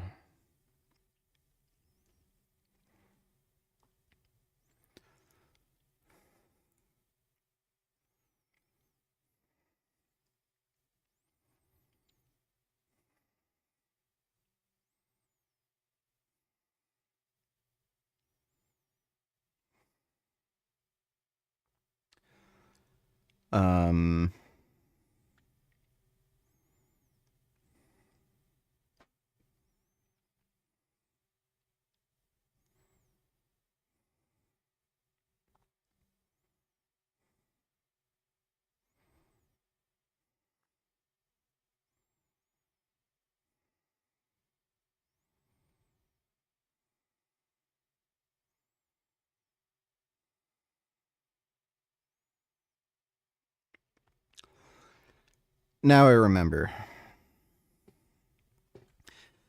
I think people fall into a trap into thinking that simple little pleasures or indulgences are going to make them like happier. So like, you know, if you're stressed or something, having a hard day, that might trigger some of your like binge eating habits, or like some people might have drug habits where, you know, they'll turn to some hard drugs like crystal meth or something. Or even something a little more innocuous like weed. What you'll find, and I'm sure this is the case with you, you'll have these feelings where, oh, I need a release. I need some sort of relief. I need to eat ice cream or something. But then when you do it, you're not any happier. In fact, a lot of people end up being more miserable. And they end up going into this like weird cycle where they crave a thing, whether it be like, you know, some binge eating habit where they have to eat ice cream, or they'll crave some sort of drug, like weed or heroin or meth, trying to find that kind of relief and happiness that they're looking for. And then they do it and they're not any happier. And then there's like more shame and misery that comes along with it.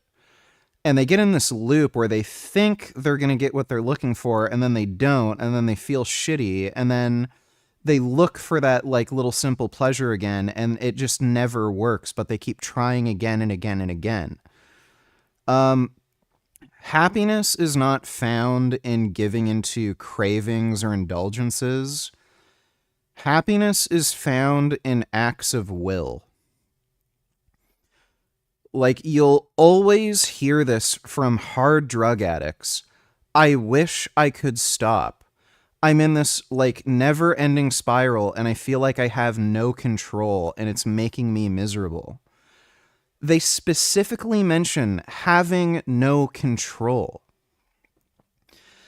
So when you actually enact your will, you know what you actually want. Like, you want to quit drugs or you want to quit binge eating, but it's hard. And like, people think that because it's difficult, they won't find happiness there. You will find happiness there because it's difficult and because it requires an actual act of will. And when you enact your will and do those difficult things, you'll realize that you have power and control over your own life. You have power and control over yourself, over your destiny, over your future. And that's where happiness is found, in acts of will. So never, like, convince yourself that, oh, I need to give into this craving because, like, I'll get the relief and happiness I'm looking for. You won't. It's not found there. It's found in the difficult thing that actually requires effort and an act of will on your part. And when you enact your will, that's where you'll find happiness. But I hope that helps. Thanks for the donation, Jack.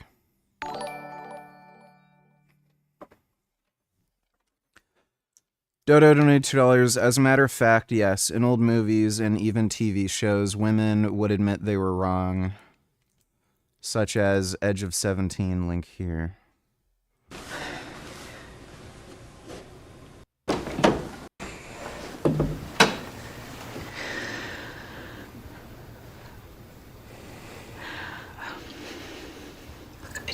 I just wanted to say that I'm sorry for being.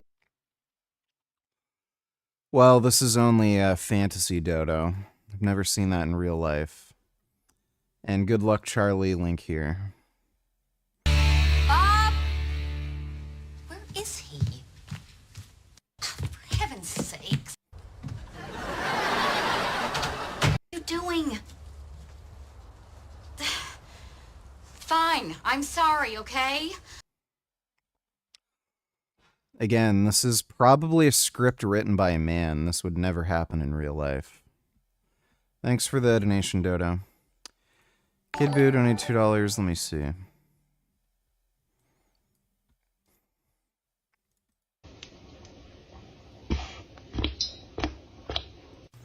Yeah, it's kind of weird. Thanks for the donation, Kid Boo.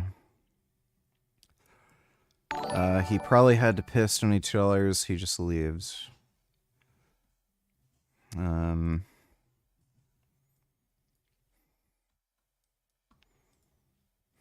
America, we've been advancing science and creating high-value jobs. But today, we... Oh, are you okay? Gordon, you okay?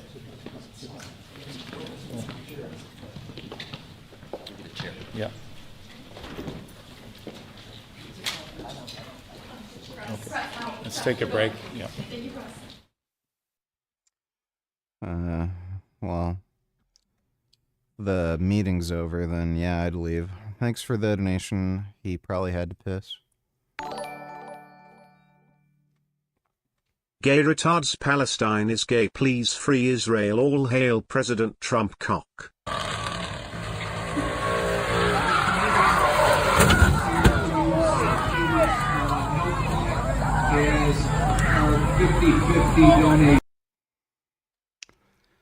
I don't think that was worth wrecking your car over.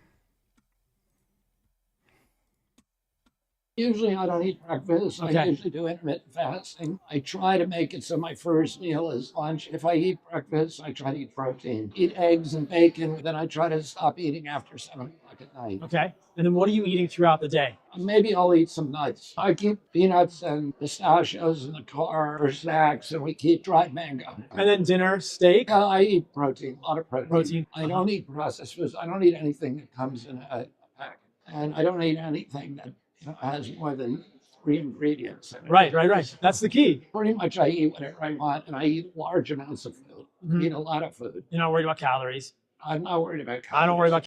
I eat large amounts of food, but I don't eat most of the day, and I only have a short feeding window. Yeah. Okay. This myth that olive oil oxidizes when you cook it is one of the worst internet myths there is. Really? It turns out that olive oil is the least oxidizable That's oil. false. It's even better than avocado oil or coconut oil. What Stephen Gundry is saying here is partially correct, but he's off the mark. The best cooking oils, the most stable cooking oils, are butter, tallow, ghee, and lard. Those will raise your cholesterol and give you heart disease. If it's from a pig that hasn't been fed corn. Like, by the way, it's really strange that he mentioned ghee because he's all about oxidation. Ghee is highly oxidized. It's cooked at high temperature for a prolonged period of time. Like, where is he getting this idea that's not oxidized? And soy. There are multiple studies which show this, even in. And by the way, you'd expect that. Ghee does not have any antioxidant content, so if it's exposed to high temperature, it's going to be highly oxidized. Like, at least these vegetable oils, especially avocado oil and olive oil, they're very high in antioxidants, so it kind of protects them from oxidation from either being left out in the open or sunlight or high temperature. In comparison to olive oil, such as this study. It's just that they burn at a higher temperature because they're solid at room temperature. That's the only thing. Which compares olive oil, sunflower oil, which is a seed oil, those are the worst, and lard. And in this study, it clearly shows that olive oil is worse than lard and worse than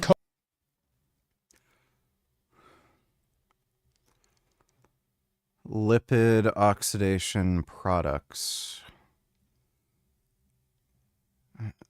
I'm assuming this is some kind of dumb animal model or some shit.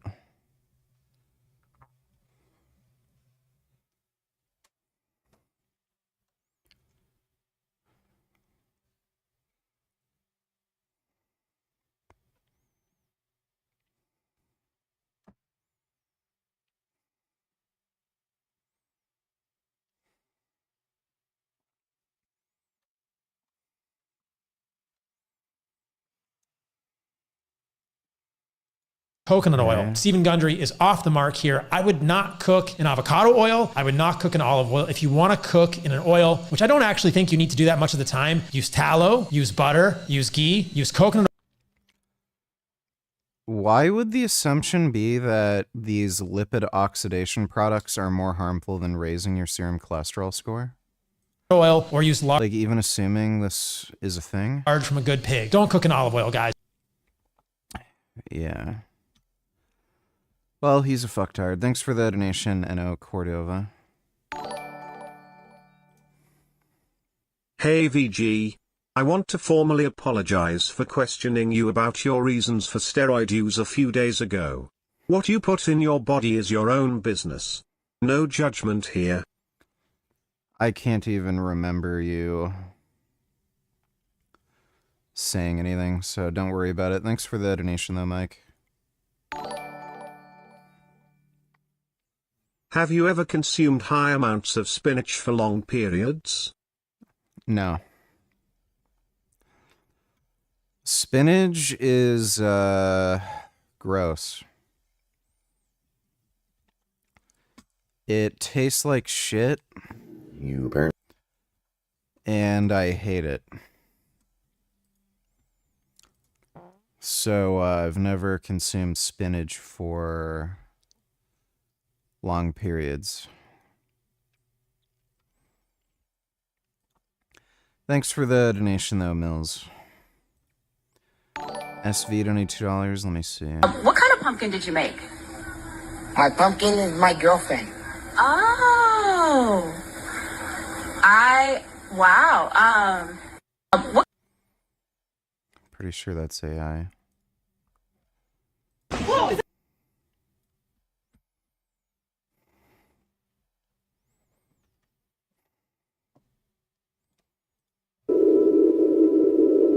This is a special place. Everyone loves the donuts here. What's the secret? I make all the donuts. Oh, wow. Very awesome. I fill them all with cream at night.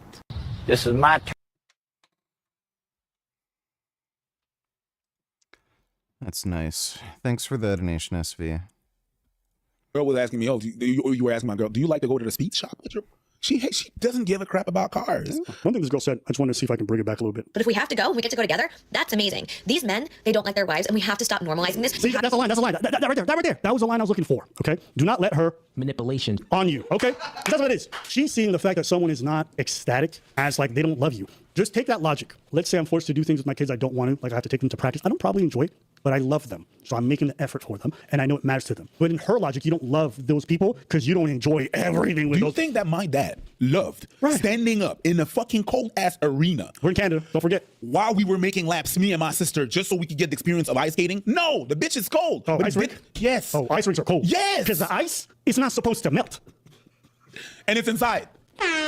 Don DeMarco. I was preaching right there. No, because you think my dad loved that shit? He hated no. So it's not because he hated being there that he hated us. That's not how it works. Yeah. A lot of people have married people that they've grown to hate. Yes. You know what I mean? And I've seen some micro interactions. I'm like, ooh, that bitch, he hates you. Is this love?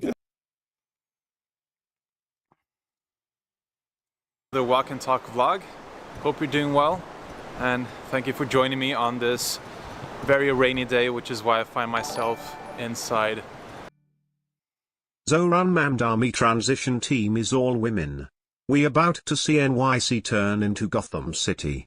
This is why liberals and females are so easy to propagandize. They're emotional retards who lack the literacy to think critically about any issue. Can't wait to see.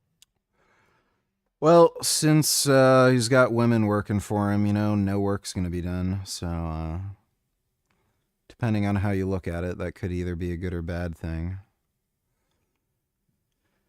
But, yeah. Everyone's going to go broke. Or even more broke. And there's going to be more crime. So... New Yorkers are out of this world stupid. I don't think I have any interest in visiting New York right now. Thanks for the donation though, Kid Boo. This indoor football pitch that I've been spending a lot of time in, which is a great way to get some exercise in. Been focusing on that rather than lifting weights in the gym in the last year. It's been a lot of fun playing in the football league or soccer league, and you know, connecting with other people in the village, social, and it's beautiful. Anyway, today I really don't have a plan of where to take you guys, so if the rain stops I might go outside for a walk, but for now I think I might damage the microphone, so we'll stay here. Maybe we'll discuss a topic that is very important, as it's the focus of pretty much every human being that is born into this world, and that is chasing money and chasing different things that will make us quote-unquote successful. And it is one of the things that makes us the most miserable as well. So money is obviously essential in this system that we live in, and it has been for a long time, for a few hundred years, I suppose. At least that's what we're told. And it's kind of inescapable at this point unless you're willing to sacrifice everything behind in terms of society and go live in the bush and hunt for yourself and just live completely off-grid, which I suppose it is possible, although in many places, such as in Norway where I live, that's actually illegal. So you might not be able to do that either without any consequences. You might find yourself living off-grid in a prison somewhere. But chasing money is something that we're born into. We're born into this world of scarcity. Although there is no real scarcity, it's manipulated. Nah, never liked Jon Venus. When I met him in person, I found him to be... I got bad vibes, like he was really dishonest and shit. I didn't mention anything at the time because, you know, he was still posing as a vegan and he didn't do anything, you know, to warrant criticism. So I'm not just gonna like make a post about how I just don't like somebody for no particular reason other than vibes. But yeah, I never liked the guy. I always got bad vibes off him. Just random vids donate $2. He actually turns out to be a good mayor. New York might be in bigger trouble than anyone thought. I'm not worried about Mandami failing. That would be fine. I'm worrying about Mandami succeeding and actually being a decent mayor. Let me tell you why I worry about that. Hitler succeeded for his first 2 years. From 1933 to 1935, he revived the economy, he helped employment, he did a lot of things that were beneficial to the people. That's why they were willing to buy into his anti-Semitism. When they first voted for him in 1932, they voted for him despite his anti-Semitism, the same way many Jews today are going to be voting for Mamdani despite his anti-Semitism and his anti-Israelism. But if he succeeds... Wow. Dude, the white guilt among Jews is just fucking crazy. Then he'll get a widespread audience and people will support him. So I'm much more worried about a successful Mayor Mamdani than a... Yeah, he makes a really good point. Best quote. Angelo said, when someone shows you who they are, believe them the first time. Let's look at some of Mandami's first times. Well, he in the past has said, let's defund the police. And he's since walked that back. He said that Jews who support Israel are not welcome in his coalition. He's walked that back. He says the police are racist, anti-gay, and a threat to our public safety. He's walked that back. He's given a love shout out to the Holy Land Five, a financial organization that finances terrorism. He's since walked that back. He said, let's tax the rich white neighborhoods. He's walked that back. He would not condemn globalize the Intifada, a chant that is about violence against Jews. And he's since walked that back. When someone shows you who they are, believe them the first time. Yeah, the guy's just a massive piece of shit. Apparently Sudan has a better genocide. I think he meant. حاليا محاصرة من الجميع ولا بيقدروا ياكلوا ولا بيقدروا يشربوا. فدائما خليكم عم تدعوا لهم مو لأن هن كمان هنيك في أطفال صغار حلوين مثل. I'm not even gonna laugh or giggle because this isn't funny, not even a little. Isn't there like a genocide going on in Sudan right now where hundreds of people have already been executed by some tribe? Now, people have been starting to talk about Sudan. Now that the Israel-Palestine, Free Palestine, whatever is silenced, now people feel the need to actually wake up to an actual genocide. And for some reason, because they don't have iPhone 17 Pro Maxes or, I don't know, Greta's flotilla trying to get to them, then their actual genocide don't matter. These people have cried for 2 years talking about how they're undergoing a genocide. You're going to travel. I don't know how the hell you live with fingernails that long. That just seems tiring. Two people who are actually going through a genocide, and you're going to tell them to pray for you? Can you tell the difference? Yeah, whatever. Boring. Thanks for the donation, just random vids. Why do you think philosophers have been slow to adapt to vegan lifestyle advocation? Alex O'Connor was the first in the mainstream only to bitch out as soon as it became a slight inconvenience. Do you have any thoughts besides they're dumb or something?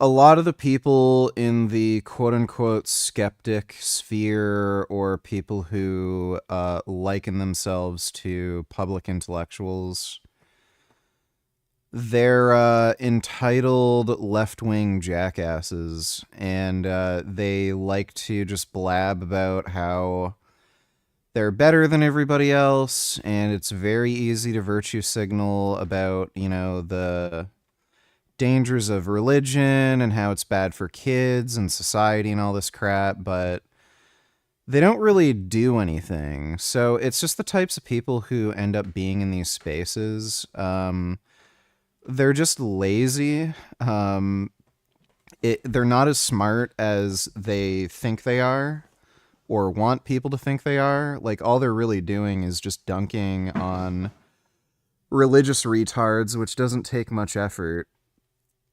Like, religion is just Santa Claus for adults. So the same kind of mental effort that you would use to debunk Santa Claus, it's the same thing with debunking God. So these people aren't particularly smart, and again, the whole community just attracts people who are just virtue signaling fucktards, and then, yeah, you get people like Alex O'Connor, who claims to be an intellectual and all this shit, and his best excuse for quitting veganism is, I poop my pants. Thanks for the donation, though. Apple is fucking awful. Kid Boo, $92. Let me see.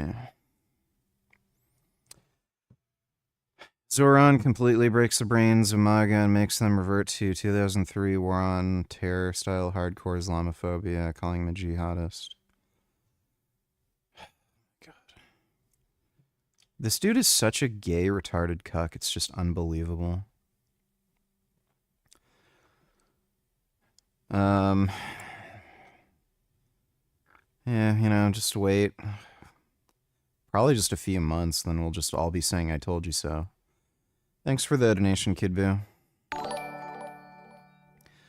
Why do I get the feeling Jon is borderline retarded? He probably is. I bet you. He's a dumb guy. Like, pretty fucking dumb. You didn't know that butter is a heart-healthy food. Yes. Butter is not a heart-healthy food. There's been an innumerable amount of prospective cohorts linking it to heart disease. I'm challenging the narrative here, especially a raw butter like this. I mean, look at the color of that butter. Those cows are grass. That does not have an effect on your serum cholesterol. That is naturally orange. What's amazing about butter in terms of your heart and heart health and the health of your arteries is that it is rich in vitamin K2. Multiple studies K2 is not cardioprotective. like the Rotterdam study have shown a clear association between higher... Oh, look at that. The fucking jackass who says, oh, association studies are garbage. We can't rely on prospective cohorts. Oh, there's an association. Oh, this guy is just a fucking liar. Like, so yeah. This is being tried and tested. There's randomized trials on K2 intake. It is not cardioprotective. And yeah, Paul's full of shit. This is the same guy who says we can't look at studies that rely on associations, you know, prospective cohorts or cross-sectional surveys. And then what does he do? He looks at a prospective cohort, and a really poorly designed one, by the way. Levels of vitamin K2 and lower levels of atherosclerotic heart disease. So even though you've been told that butter is high in saturated fat and that's going to raise your cholesterol, I don't think this is the whole story, guys. I think it's much more nuanced, and I believe that butter. If K2 is what's protective, why wouldn't you just take a K2 supplement and get higher levels of K2 without increasing your serum cholesterol? Then it would be a win-win. So why would you eat butter? It has like no nutritional value. Butter, especially grass-fed butter, full of vitamin K2 and those heart-healthy nutrients, is actually healthy for your heart. So yes, look up the Rotterdam study. Higher levels of vitamin K2, which are essentially only found in animal foods, foods like liver, meat. You know, when I see Paul open his mouth and I see his big buck teeth, I just think of like my foot and a soccer ball, but his teeth are the soccer ball. And butter were significantly, consistently associated with lower levels of atherosclerotic coronary artery disease. When it comes to heart-healthy foods, butter is on that list. Do not fear butter. This is what you should. What an absolute lying fucktard. Did you know that it's essentially illegal to make an infant formula without seed oils? This is because of the FDA regulations for seed oils. This has to change, guys. These are a train wreck for your baby's brain. We know that 55 to 66% of infants are fed formula. Breast milk is obviously best, but if you're feeding your infant formula to your baby, you need to know that this contains 25 to 275 times more oxidized lipids. There's a study, I'll put a link to it right here. It's clearly been shown. Literally does not matter. The problem with these infant formulas, they're full of seed oils. So what's the solution? I mean, look, breast milk is clearly the best thing for your baby, but if you have to feed your baby infant formula, I don't have a perfect solution for you. But it's my hope that I will be able to work with RFK Jr. and the current administration to get the FDA guidelines that require seed oils in infant formula, every single one. I'm pretty sure that requirement is due to nutritional needs where they need essential fats in the formula. You know, otherwise the kid will die. But, this guy is such a fucking idiot. So, he's claiming seed oils make babies retarded. Okay, dude. We are literally, as a species, infertile. We're about to go extinct. Yes, it's insane. Men and women are struggling with fertility, and men's sperm counts are at all-time lows. Men's testosterone levels are a fraction of what they were in the 70s. Our grandfathers could run circles around us and recover. Every woman I know thinks her hormones are imbalanced, and a lot of them probably are. Yeah, 30 million men in America have erectile dysfunction. Yeah, it's a telltale sign there's something wrong. You don't have to have a double-blind. Yeah, so he's talking about men having erectile dysfunction, and then he promotes foods that trigger erectile dysfunction by causing atherosclerosis. Placebo-controlled trial to say something's not right. My buddy Jason, who testified in front of the Senate, one of his statements was, if we spray chemicals and pesticides that are endocrine disruptors and wipe out entire ecosystems and cause infertility in insects and frogs and amphibians and wipe out an entire ecosystem of a pond or a geographic region, we don't think that that's not going to somehow impact our endocrine systems. It's biology. The reason why frogs are particularly impacted by some of these things, what was the Alex Jones meme? You know, he said it's making the frogs gay. What was that pesticide that he was talking about again? I can't remember the name of the pesticide. It doesn't really have any effect in humans. The reason why it affects frogs so much is because they absorb shit through their skin so readily. But with human beings, it doesn't really do anything at like normal sort of doses of exposure. Like, I'm sure if you just drank a fucking, you know, bottle of the stuff every day, like, yeah, probably something bad would happen. But Just a normal level of environmental exposure. It doesn't seem to actually do anything in humans. We share common DNA with all of... Huh? That's fine. These other species. It's going to impact us. We are literally as a... All right. Well, Paul's still an idiot. Fake scarcity. It's a system of slavery to some extent.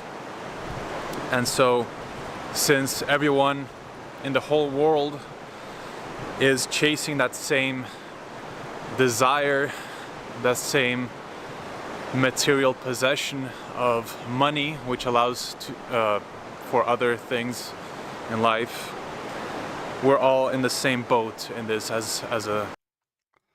Dude, this dumb motherfucker has to work 3 jobs for nothing. He has, like, what, 4 kids or something, and his dumb bitch wife is refusing to work? He has to work, like, 3 jobs now just to make ends meet. He doesn't get to have a nice car or motorcycle or, like, computer, video games, like, any luxuries that any normal person would have. This dumb motherfucker is working 3 fucking jobs because the stupid ass hooked up with some fucking selfish, lazy chick who just wanted to use this guy to breed fucking kids and get taken care of. And then he's like rambling on about how, oh, society makes you want to like work as a slave just so you can have like nice things. You're working as a slave for fucking nothing, just taking care of some fucking raggedy old bitch with a bunch of dumb fucking kids. At least when I work and everyone else works, yeah, we get to have nice things. You don't get to have shit. You have a fucking wrinkly old fucking bitch wife who's aging like fucking milk or an avocado, and some dumb fucking kids. So who's worse off? Humanity. But most of us don't really stop at getting enough means to survive, to have our basic needs met. We're constantly bombarded with propaganda and entertainment and inspirational videos about how to become richer, how to make more money in order to escape the matrix, or in order to have a happy life, in order to get the new car, the new house, etc. And I know a lot of you guys don't buy into that, but we are bound to this system and we can't really escape it. So the reason why I felt the call to talk about this specifically right now is because a lot of this last year and a half, 2 years has been about making sure that my family has enough to eat, enough food on the table, to make sure that all of the kids have everything, all their needs met in terms of nutrition, the healthiest food that we can possibly get them, and access to, you know, school. Not that they go to school, one does.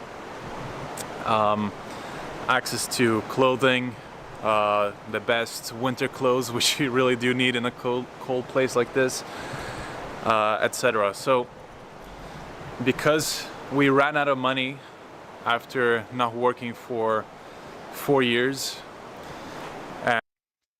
So, by the way, here's the real story. His parents and his wife's parents were giving him money. And they were actually hopping between Barcelona, which is where his wife is from, and Norway, which is where John's from, to live with their parents. Their parents got fed up with paying for grown adults who are too lazy to work. So both their parents kicked them out. That's the story. Like he's not being honest. So he was bumming off his parents. They kicked him out. They were bumming off of his wife's parents. They kicked them out. Now they've actually had to like get a job and work and make money. And sort of leaving that whole, you know, capitalistic money system for 4 years, eventually you run out. And so it came to a point where I had to focus on ways of getting money back in order to make sure that I was providing for the family. And in doing so,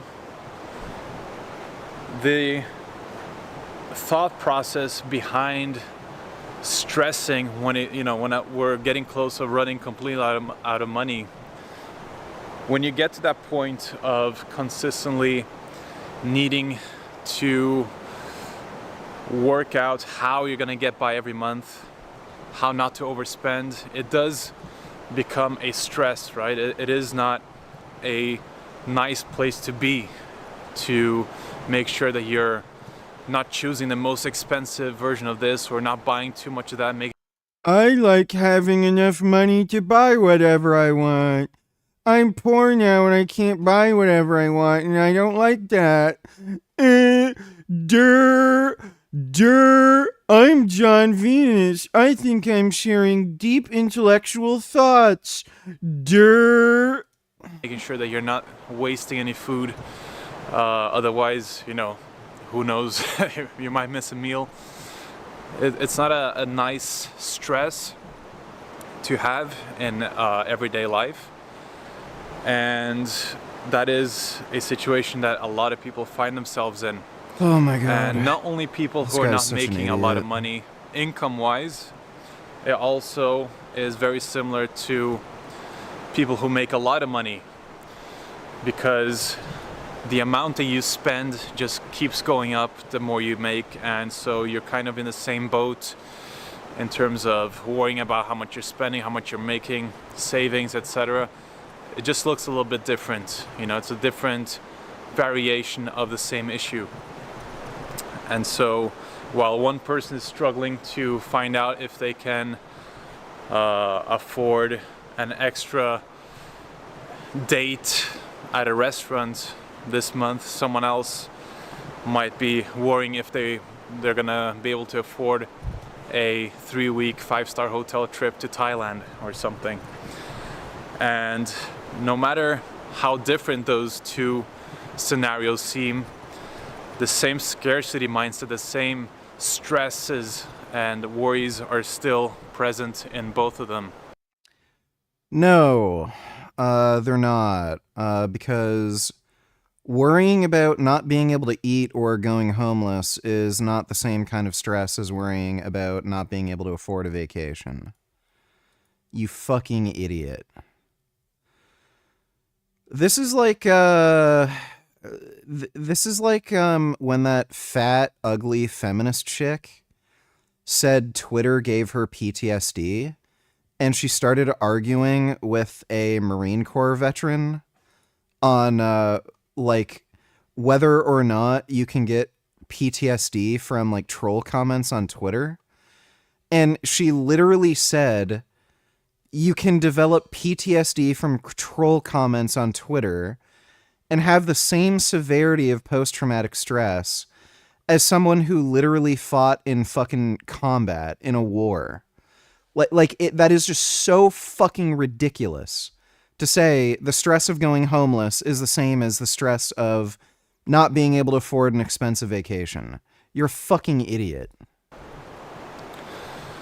And so I think for me, what I've learned a lot is to surrender a lot of that, not to worry about the money, not to worry about whether or not you're going to be able to afford certain things. And that is obviously easier said than done, because when you're in the situation... His parents still give him money, by the way. So if he's short on rent or something, they'll give him $100 or whatever. So yeah, it's easier not to stress out and worry when you know your parents are gonna cover the bill to some extent. When you're actually out of money completely and you have nowhere else to turn, it is kind of impossible not to worry. But the point is that the worrying in itself is not going to make a difference. it's just going to make the situation worse, and it's going to bring you to a state of fear, a state of despair that is going to make the solution. Oh, this is great. This is really useful. He's giving us tips on how to handle being poor. You know, just don't worry about it, like whatever. You know, make up some kind of excuse to your landlord that you'll have the money in a week. You know, just forget about it, don't worry about it. Like, just trust me. Works out for me every time. Much more hard to figure out, and you're going to be having a much harder time in manifesting a solution and finding ways out of that trap or that situation that you find yourself in when you're fearing and worrying and in that negative state of mind and emotion. And so when it comes to money, no matter how little you're making, no matter how much you're making, if you find yourself stressing about it, I think the most important thing is to realize how unimportant money actually is, apart from the basic survival needs, and that the fears of missing out and the fear of not having enough and the desire to have more is impacting your life in such a negative way that no amount of money that you could ever make could fix that. And that is why I've met extremely wealthy people in my life, whether it's millionaires or even billionaires, who have this issue with their emotional and mental health, and always the desire for more, and always the stress and the chip on their shoulder to do better financially. And it's a never-ending race. It's a rat race, and that's how it's. Yeah, it's a race that they're winning. Like, buddy, if they're driving around in a Lamborghini, they don't have the same fucking problems you do. They still have a fucking Lamborghini. You don't have shit. This guy has a wrinkly wife who is just using him and coming up with excuses not to work. And this jackass has to work 3 fucking jobs just to make ends meet.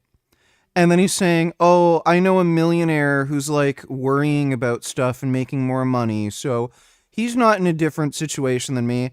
Yeah, he's having a lot more fucking fun than you are, dipshit.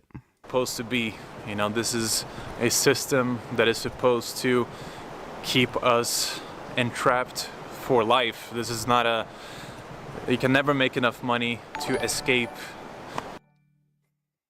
Sarah Palin is hot and Danica Patrick is hot. I don't find either of them attractive. Yeah, I don't find either of them hot. Thanks for the donation though, Gay. This system, it's impossible. And so if you focus instead, and that's been my experience, instead of worrying, instead of trying to figure out ways to escape the situation that you're in a fearful way, I believe the best way is to strip away a lot of these fears by challenging and questioning your belief systems around money, around how life should be, around why and the reasoning behind why you're trying to, you know, make money in the first place, why you're trying to get a bigger house, why you're trying to level up materially, and rather focus on why you're not focusing on the things that is directly in your control in every second of every day, in each moment of your life, which is your spiritual connection to the people around you, the service that you can provide to other people, the help that you can give someone that you didn't even realize you could be helping right now because you're so focused on your own fears and your own desires that you are completely blind to everyone else who is walking past, who is in a desperate need. Dude, you're a dumb fuck. You have to work 3 fucking jobs right now. Like no shit, this dude's poor. He's talking about like, I'm so selfish. How can I help other people? Da da da. Maybe learn how to fucking make money for yourself before worrying about some other people's bullshit. Like, what a stupid fucking thing to say when he's talking about struggling to make ends meet, not being able to buy enough food for him and his kids. And then he's like, what about all the other people I could help? Well, maybe if you'd help yourself and like get a better job or something, you'd be in a better position to like not only help your family but other people. But what is he even fucking doing?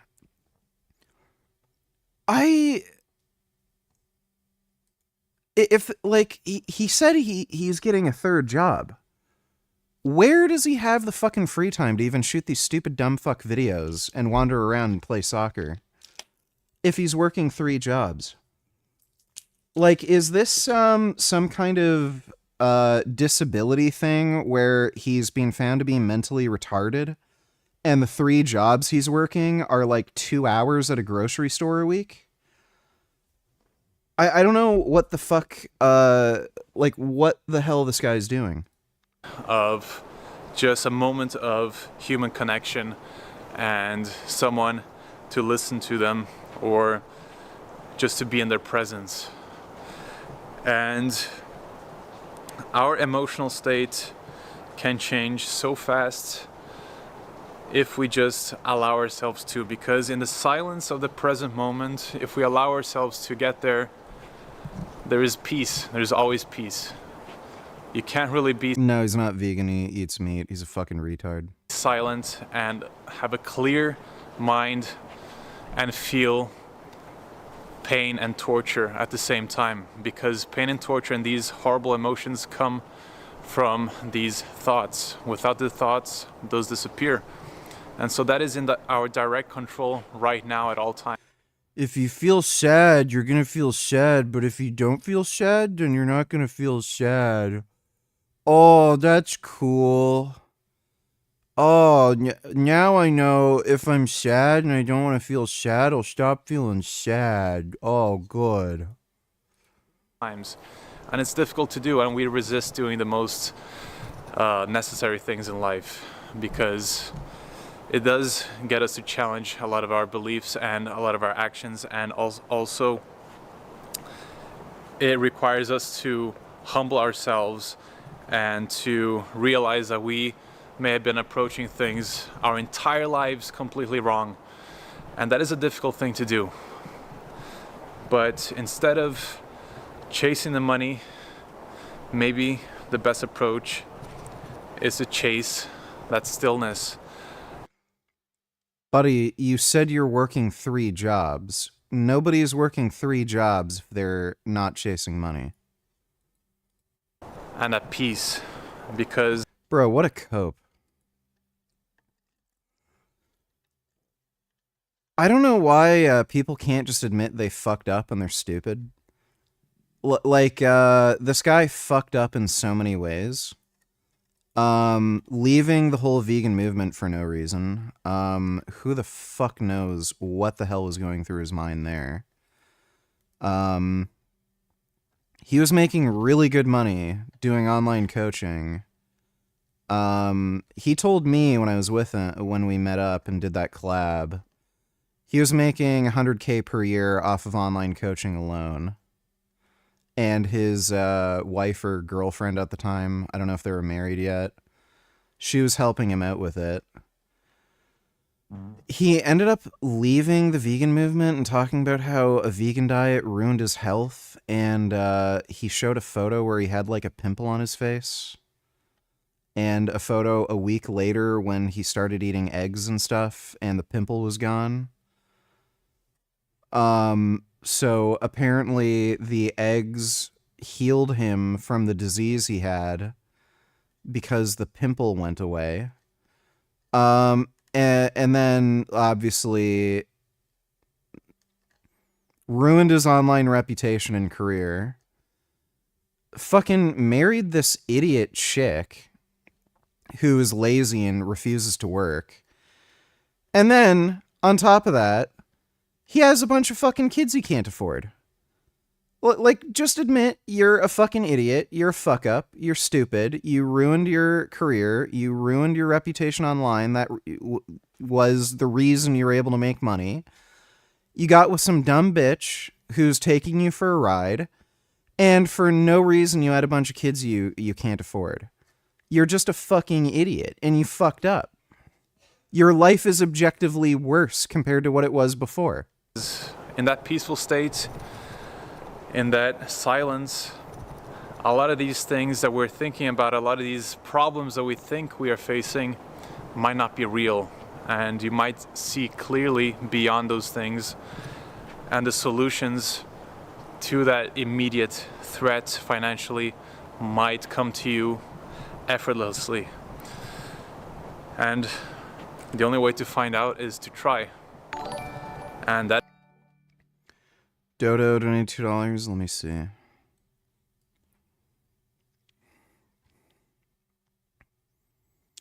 Checking in on how Candace Owens' Charlie Kirk investigation is progressing.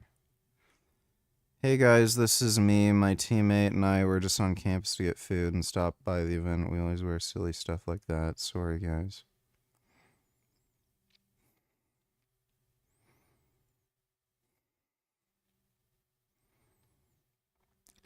"92 degrees and sunny" reminds me of the Umbrella Man at the JFK assassination.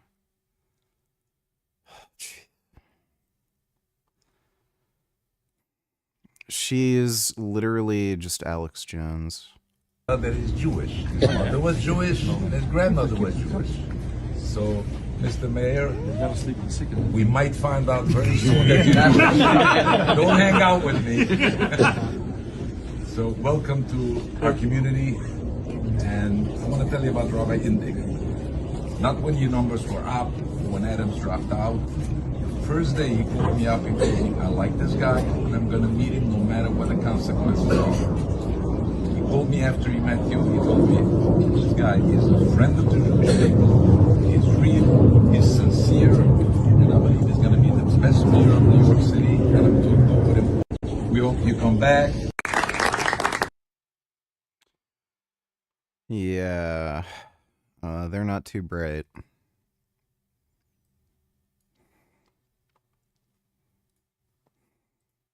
Well, think about today. It's like the Korean War in reverse. China's dribbling out aid to Russia. Russia's actually getting wrecked by Ukraine. We've already seen that clip.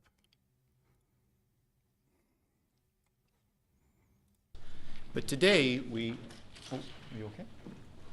Gordon, you okay? Yeah, somebody already sent this. Yeah, he just left. It's really weird. This picture, my God.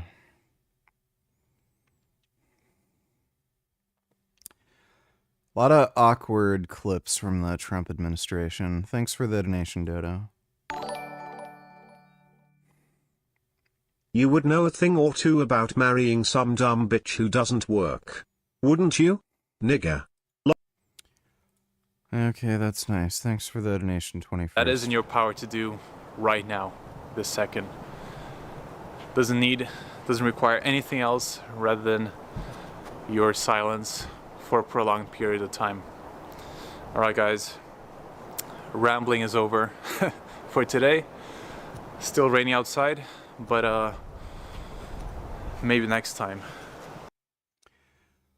What a dipshit. Just complete dipshit.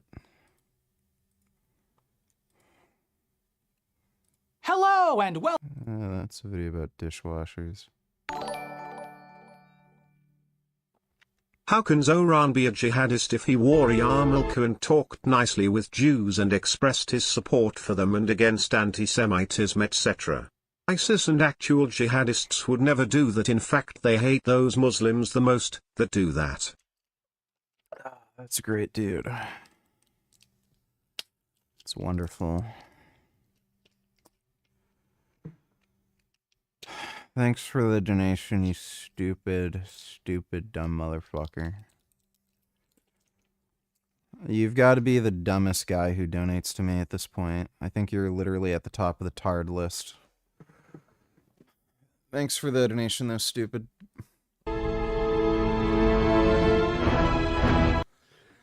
If you were in Jon Venus's current situation, what would you do? Let's see. Step 1 would be to abandon my family. Step 2 would be to flee to another country.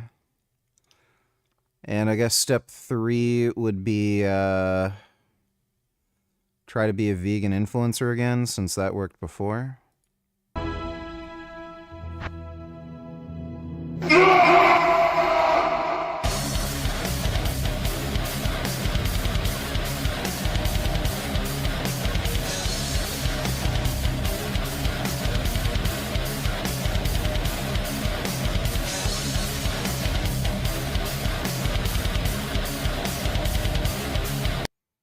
Somebody, my brother-in-law said, hey, Mike, man, I know you're not going to win, but somebody said, would you fight this guy for like 40 million or 30 million bucks? I said, man, get the whoa. I said, oh, there's something, ding. I was just getting ready to get the fuck. I said, whoa. I said, like, well, who would they like me to fight? They said, 1 minute. And they go, then it's Bob Sapp. I said, okay. And so I'm saying to myself, well, I know Bob. And I said, ho, because I know Bob is big and strong. I said, ho, 1 minute. How would they like me to fight him? Can I fight him under the Marcus of Queensberry rules? And he said, 1 minute, Mike. He asked the guy. The guy said, yes. I said, I'll fight him. Right? And so it was Bob Sapp was the first one that was brought up. Yeah, and so for people who don't know Bob Sapp was a giant fighter in Pride. At one time, he was like 375 pounds. He was fighting all the kickboxers. That's funny.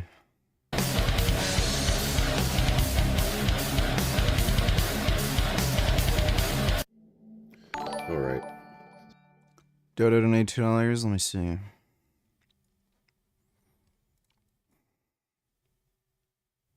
Now it's getting through Congress. So before it was by the sword, now it's getting themselves into Parliament and then making laws that act as the sword, the Islamophobia law in Canada, M103. Yeah. Muslim Brotherhood. I find that there are only two things which are open to our movements. Ballot or bullet, nothing in between. I used to say that democracy is haram. Now I say participation in democracy is our jihad. That's our jihad. We're going to fight not through the bullets, but the ballot. Going to the ballot and voting is now an obligatory action.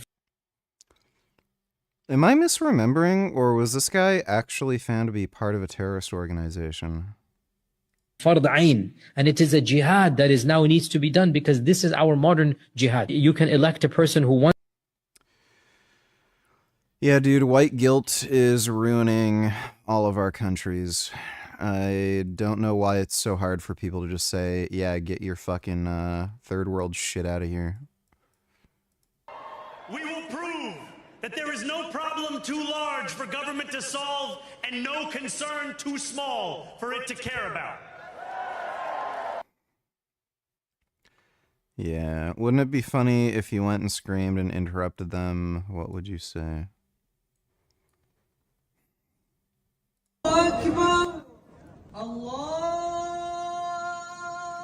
Wow, they're so gay. I just yell at them saying Prophet Muhammad's a child rapist.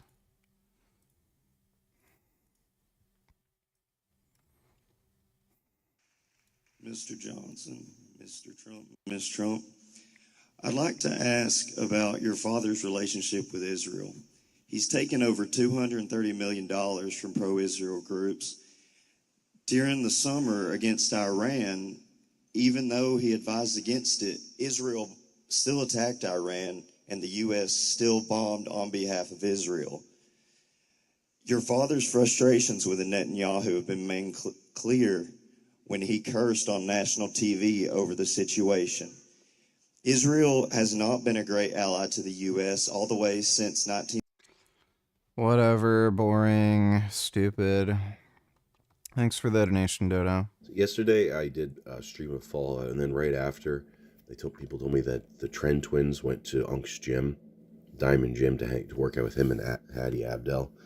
And I watched the video, and it was the same workout that they did with Will Tennyson. It said it was a lot easier for the Trent twins because they're a lot stronger than Will Tennyson and especially Alex Eubank. Alex Eubank might have been the weakest guy that I've seen go to that gym. You know, AI is a hell of a thing. I got sort of, I hit a wall here in trying to figure out what to say. And so what I looked up with Google is some of Unk's best quotes.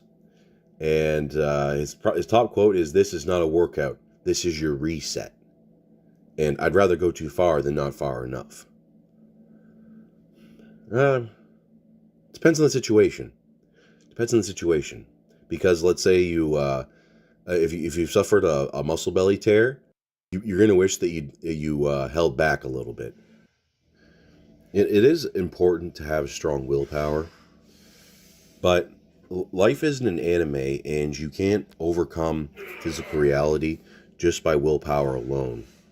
And the willpower just allows you to get to the point where you can, well, either endure pain, although lots of pain can be avoidable. Not that you should take on the baby boomer mentality and just avoid anything that's uncomfortable. It's like, oh, well, I'm not going to move because I have bad knees. It's like, okay, well, yeah, you have bad knees because you're so weak because you refused to move for so many years. And but the more of the idea, especially with working out, is that you get your body really strong and resilient so that it makes the really hard situations easier. One of the things that Chris Tran said at the start of the video was that Diamond Gym, working with Unk and Hattie, is going to be what frames the minds of the youth, which is really good. It's really good. Generation Alpha, which is they're younger, they're Gen Z, but I don't know how Hattie's probably, he might be a millennial, but Unk's definitely a millennial. Generation Alpha, which would be the people he's talking about, are probably going to be the dumbest generation of humans so far, because of being raised on iPads and getting shot full of vaccines, and then also getting all of the queer propaganda on top of that. I think it's on top of the normal public school propaganda that just turns you into a fucking Borg drone, but less cool and deadly. I was thinking about Paradigm Shift 2070 with Sam Hyde, and how maybe in the future, this is a slightly derivative of his, is that in the future, the government, especially the Canadian government, is going to probably give the parents of the children that identify as trans $5,000 each. Who knows how much that's going to be worth by the time they're going to roll this out. And then also, if you off yourself, then the government will give you a Tesla. No, it's not supposed to make sense, but I could see in the brave new world, people might just do it. Don't move a muscle. Oh, fuck. Little bitch. I got my trusty keyboard here again so I can mount my camera phone in a better spot. I got recommended this video here. It's an ambience called Zion. I'll listen to it. Where the hell is it? No, we'll do the Ascension, because what we're going to do today, what I'm going to do today, you're going to play along, you're going to watch. Okay? I'm going to measure my head to see just how gloriously huge it is. Okay? I wonder if the biggest spot is around the brow ridge. Okay. Holy cow, that's fucking big. Wait, it's not straight across. Okay. It's like 24 and a half. Well, if I don't squeeze my head fat and I suppose my poofy hair, it's like 24 and a half to 24 and 3/4. Okay, let's switch that into centimeters for the Euro trash that's tuning in. No offense. 24.5 is in metric. 62.23 centimeters. What that means is that sounds pretty big, because I got this article here Centiles for adult head circumference, 1992. That's a hell of a year. That's a hell of a year. All right. I don't know if you've been following sports, but the sports ball is pretty popular this time of year in Canada, mainly because the Blue Jays are in the they're in the World Series. They didn't do too good last night, unfortunately. And I don't follow sports, but I love it when people are upset that their sports team lost or isn't doing good. And I'm a natural contrarian heel, and so if we're in a room full of Blue Jays fans, I'm going for the other guys. I'm going for LA. I fucking hate Los Angeles. I've never been there, but from what I've seen, there's nothing to like about it. Anyways, the results following Atkins' recommendation, a model was assumed for the means, which blah blah blah, doesn't matter. So it's hard to say here. Let's go like this one, because it shows lines, and 60 between like the middle of between like 62 or 60 and 65, which is where I am, 62.2. Although if I didn't squeeze my head fat, and I don't even know if I was measuring the biggest part actually.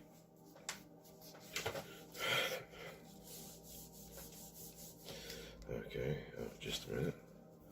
I was giving myself an Indian burn. Remember those? You ever get one of those as a kid? I used to give them out. It was a good test of grip. Oh, come back here, bitch. Okay. This better be bigger. It's about the same shit. Okay. That means... Dodo Nutillers, this looks like a scene from a movie. Oh, yeah. Fucking gun violence. Gay. Jeffrey and Jessica are not ambitious, and they're also lazy. That's the worst case scenario, at least be ambitious. But it's too late, they just don't believe that they can achieve anything in life. How sad. You may know lots of people like Jeffrey and Jessica, and the worst thing is, when you become successful, they'll want you to pay more tax so they get some of your money. Adonis is ambitious. This guy's content is just absolute fucking trash. Jeez. What the fuck is he talking about? Democrats will do is they're going to make Puerto Rico a state. They're going to make D.C. a state. They're going to pack the court. They're going to end up with more electoral votes. They're going to end up with 4 senators because of the 2 states. And they're going to do this 100%. They would have done it except Manchin and Sinema got in their way. They would have done it. So if they're going to do it, I would do it. I would do it before them. And you think that the longer like Israel attacked first. What they're going to do is, what the Democrats will do is they're going to make. I have no idea, dude. This guy's losing his mind. This video is produced in collaboration with IFI, the NSF AI Institute for Artificial Intelligence and Fundamental Physics.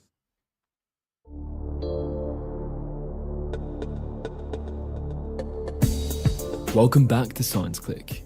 Today, the physics of artificial intelligence. In recent years, artificial intelligence, or AI, has been spreading throughout society.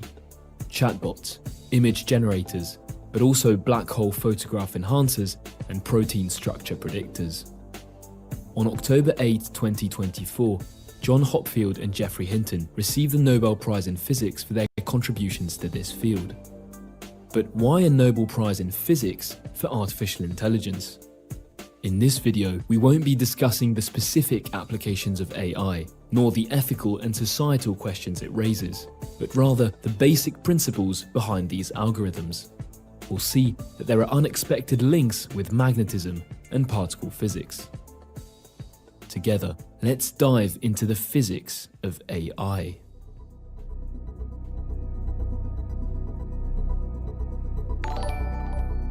It's 1920, and German physicist Wilhelm Leonard. You didn't finish VG, good one, thinking you can pull a fast one on me like that. Get some of your money. Adonis is ambitious and productive. At 21 years old, Adonis was starting his online business. Through trials and tribulations, it took off, and then Adonis was able to live the ultimate life. He only works 2 hours a day. He spends his time loving his wife and children in his compound with other. Oh my god. I love how this guy is like saying, oh, fucking young people are lazy. And then he's like trying to sell his fucking online YouTuber course saying, oh, you're only going to have to work 2 hours a day. Oh, okay. So it's good to be lazy then. Just fuck this guy. Or the families he trusts. He's so fulfilled, but he wasn't always like this. Just like you, Adonis was ambitious but struggling to put in the work consistently. He followed the 3 steps to stop being lazy, and that's when everything changed. It's 2019 and I have my first ever full-time job. I'm wearing the... Well, that was terrible and not worth watching. Thanks for the donation, Dodo. USHLD do a video on MPMD. He's probably the biggest grift-to-ide why he hasn't been called out before besides Greg. Sells bunk sups, says testosterone is as strong as small dose tren and has stupid shit like test boosters. While presenting as science-based.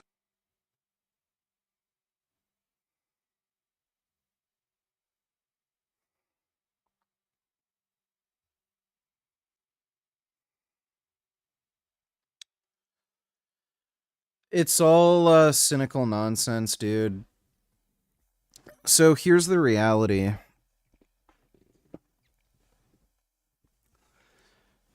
Smart people do the drugs that work, you know, obviously.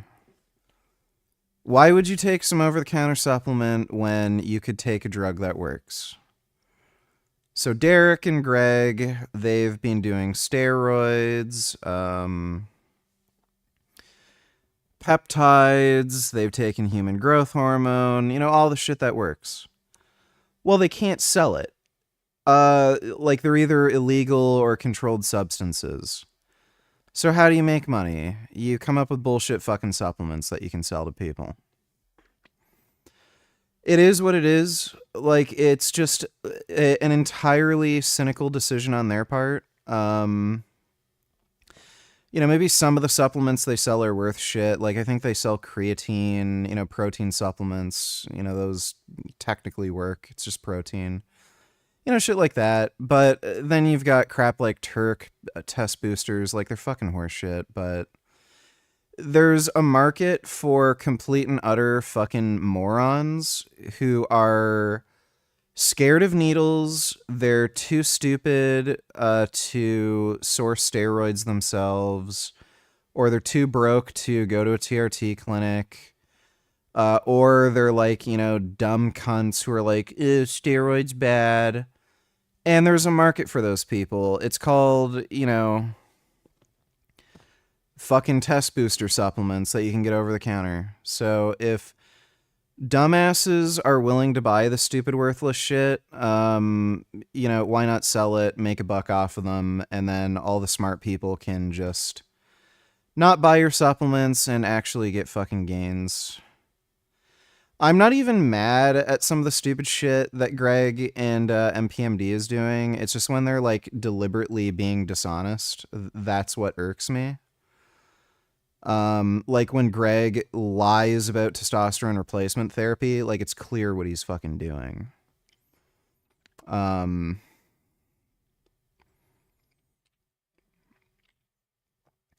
yeah, it's just a joke, dude. It's all just stupid. Thanks for the donation, though. Apple's awful. Oh, God. I have to take a shit.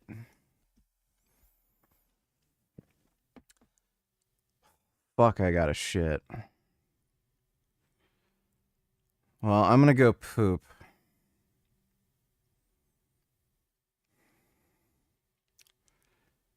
I'm getting the foot cramps. I have to shit so bad. All right, I'm gonna go shit. I'll be right back.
Oh.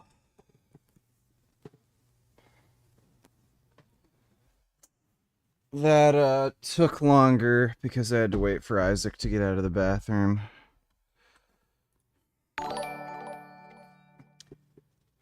Since going on gear, how has it changed your personality or well-being? Notice any differences in libido? Are you sleeping well?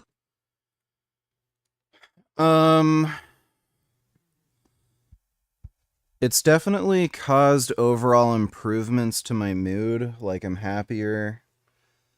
I am more willing to talk to people and stuff, like I'll make small talk and stuff, whereas before I wouldn't.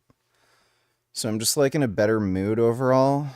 My libido has increased. At first it was ridiculous. Like I was just constantly fucking horny and it was horrible. Having like an outrageously high libido is awful.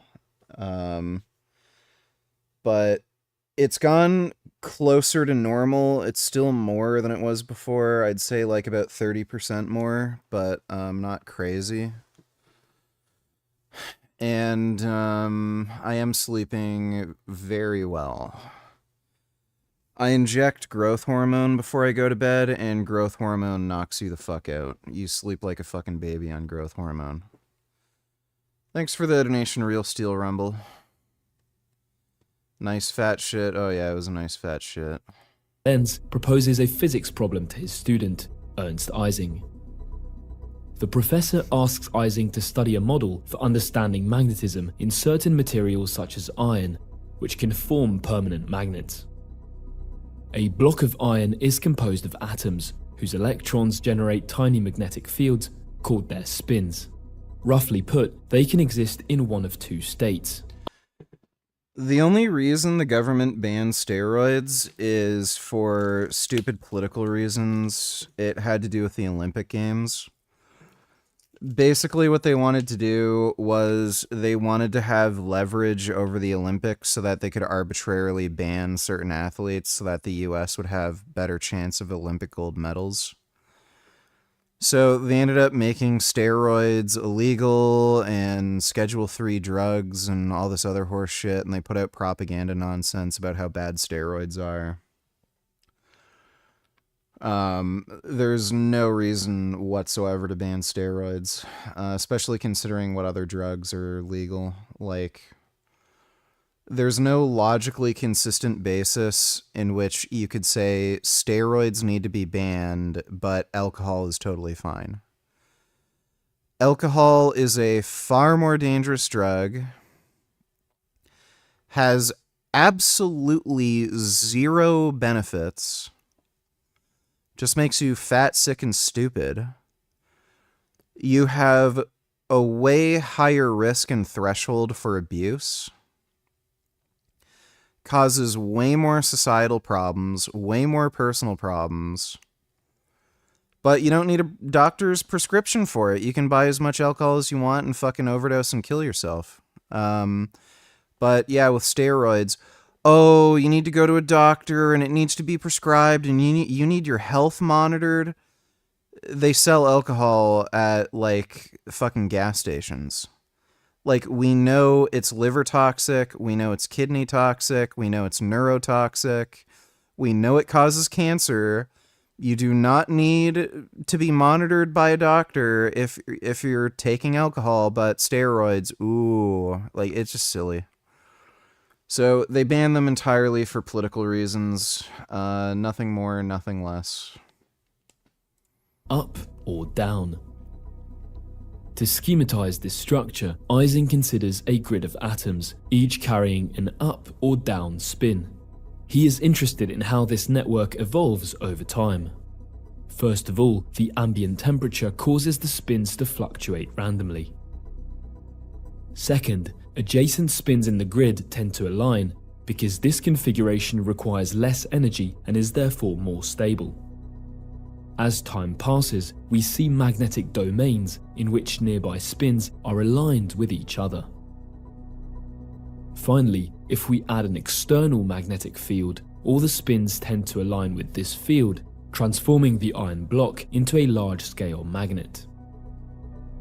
The Ising model thus makes it possible to grasp certain phenomena such as ferromagnetism. To better understand this model, we can imagine it as a marble rolling across a mountainous landscape.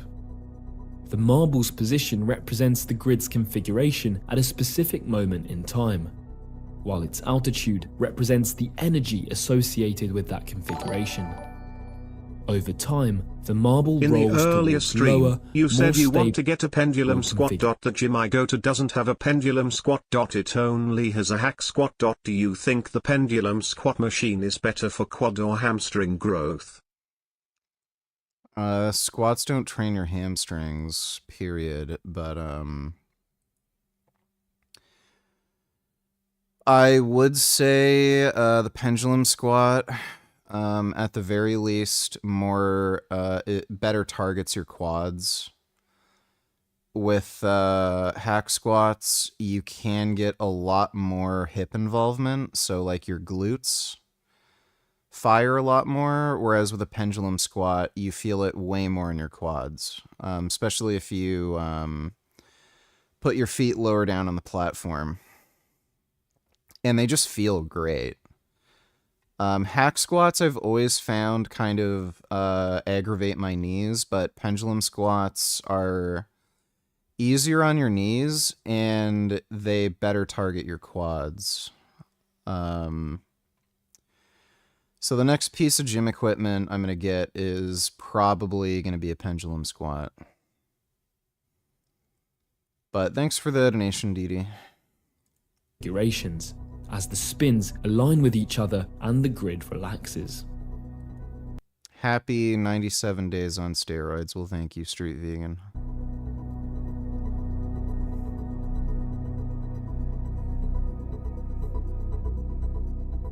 Let's fast forward a little. It's now 1982 and computer science is booming. American John Hopfield is inspired by the Ising model to build a new algorithm capable of memorizing patterns. Rather than atoms, the Hopfield network is now made of artificial neurons, which can be activated or not. These neurons are all connected to each other, somewhat like synapses in a brain. As with the spins, the neurons interact with each other. But this time, each synapse carries a weight coefficient that governs the influence between the neurons it connects. Some synapses have a positive weight, pushing the neurons to adopt the same state. Others have a null coefficient, so the neurons do not influence each other. Others still carry a negative coefficient, pushing the neurons towards opposite states. As before, the network evolves. Each neuron receives a sum of values from each synapse and becomes active or not, depending on a certain threshold. Over time, the network thus progresses towards a more stable situation with lower energy. The great advantage of this model is that it is possible to finely tweak all its parameters. For instance, if we invert these coefficients, the network is no longer in equilibrium and becomes unstable. The energy landscape is affected by this change, and as it relaxes back, the network finds a new equilibrium configuration. In other words, tweaking the coefficients of each synapse allows us to sculpt the landscape of configurations as we wish. In particular, we can dig wells around certain configurations of our choice, indicating that these configurations become equilibrium points and that the network must evolve towards one of them. Hopfield thus built a network capable of memorizing patterns, because when released from an initial state, the network naturally converges towards the closest memorized pattern. A powerful tool that allows machines to learn. Over the years, other scientists like Geoffrey Hinton continued to develop this model, gradually leading to the AI we now know. Still today, artificial intelligence is based on these neural networks, in which information is propagated from synapse to synapse. For these networks to function properly, we start by training them using many examples in order to finally tweak their parameters and for them to memorize recurring patterns. This is called machine learning.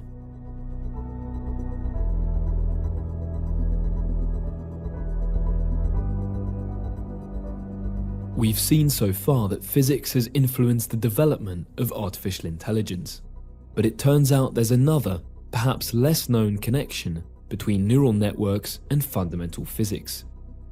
To understand it, we'll have to open a technical parenthesis. Let's look at this neural network. It takes two input values, transforms them, and produces an output. Overall, the network acts as a mathematical function, taking two inputs and returning an output. This is some boring nerd shit, dude. We can represent the two input values as a point in two dimensions. Our neural network behaves like a field, assigning a Dude, value Hamza to every isn't point even in space. Indian, he's Pakistani, it's worse. In physics, fields are very useful for describing temperature in the atmosphere, velocity in a fluid, or even gravity. In our case, the values of the field depend on the parameters of the network. By adjusting them, we obtain different values. Let's focus on one point. The network assigns it a certain value. If we change the network's parameters, we get different outputs. Let's randomly change the coefficients and visualize the superposition of all the values. Among all these numbers, we can see that some appear more often than others. The outputs of the network follow a certain statistical distribution. We are more likely to obtain certain values than others. Of course, the distribution of values is not the same if we look at another point. It also changes if we increase the number of neurons in the network. As the network widens, the distribution evolves. Over time, however, it appears to become smoother and smoother. Surprisingly, the distribution seems to gradually converge towards a bell curve, what mathematicians call a Gaussian distribution. Surprisingly, this is true for all input values. When you lost 75 pounds, how did it affect bowel function? You did this on blueberries and protein shakes for 90 days. That is quite an accomplishment. What motivated you to do this? I was definitely shitting less frequently, just because the amount of food volume was so low, so I might go like 2 days without shitting. But because I was still eating like some fiber, I was still able to shit, like I never got constipated.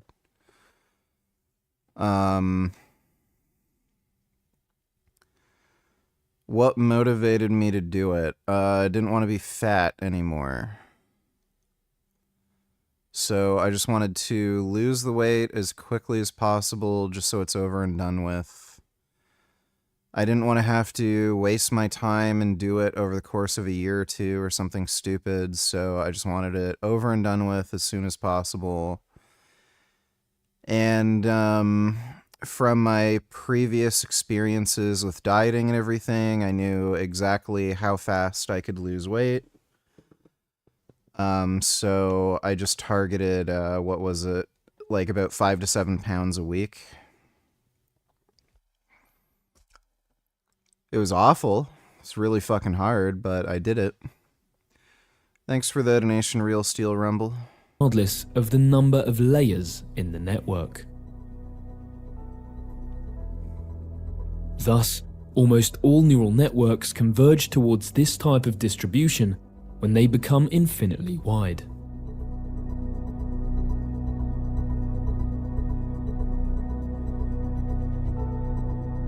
All of this has been established for about 30 years. In 1995, Geoffrey Hinton's student Radford Neal discovered that very wide neural networks tend towards Gaussian processes.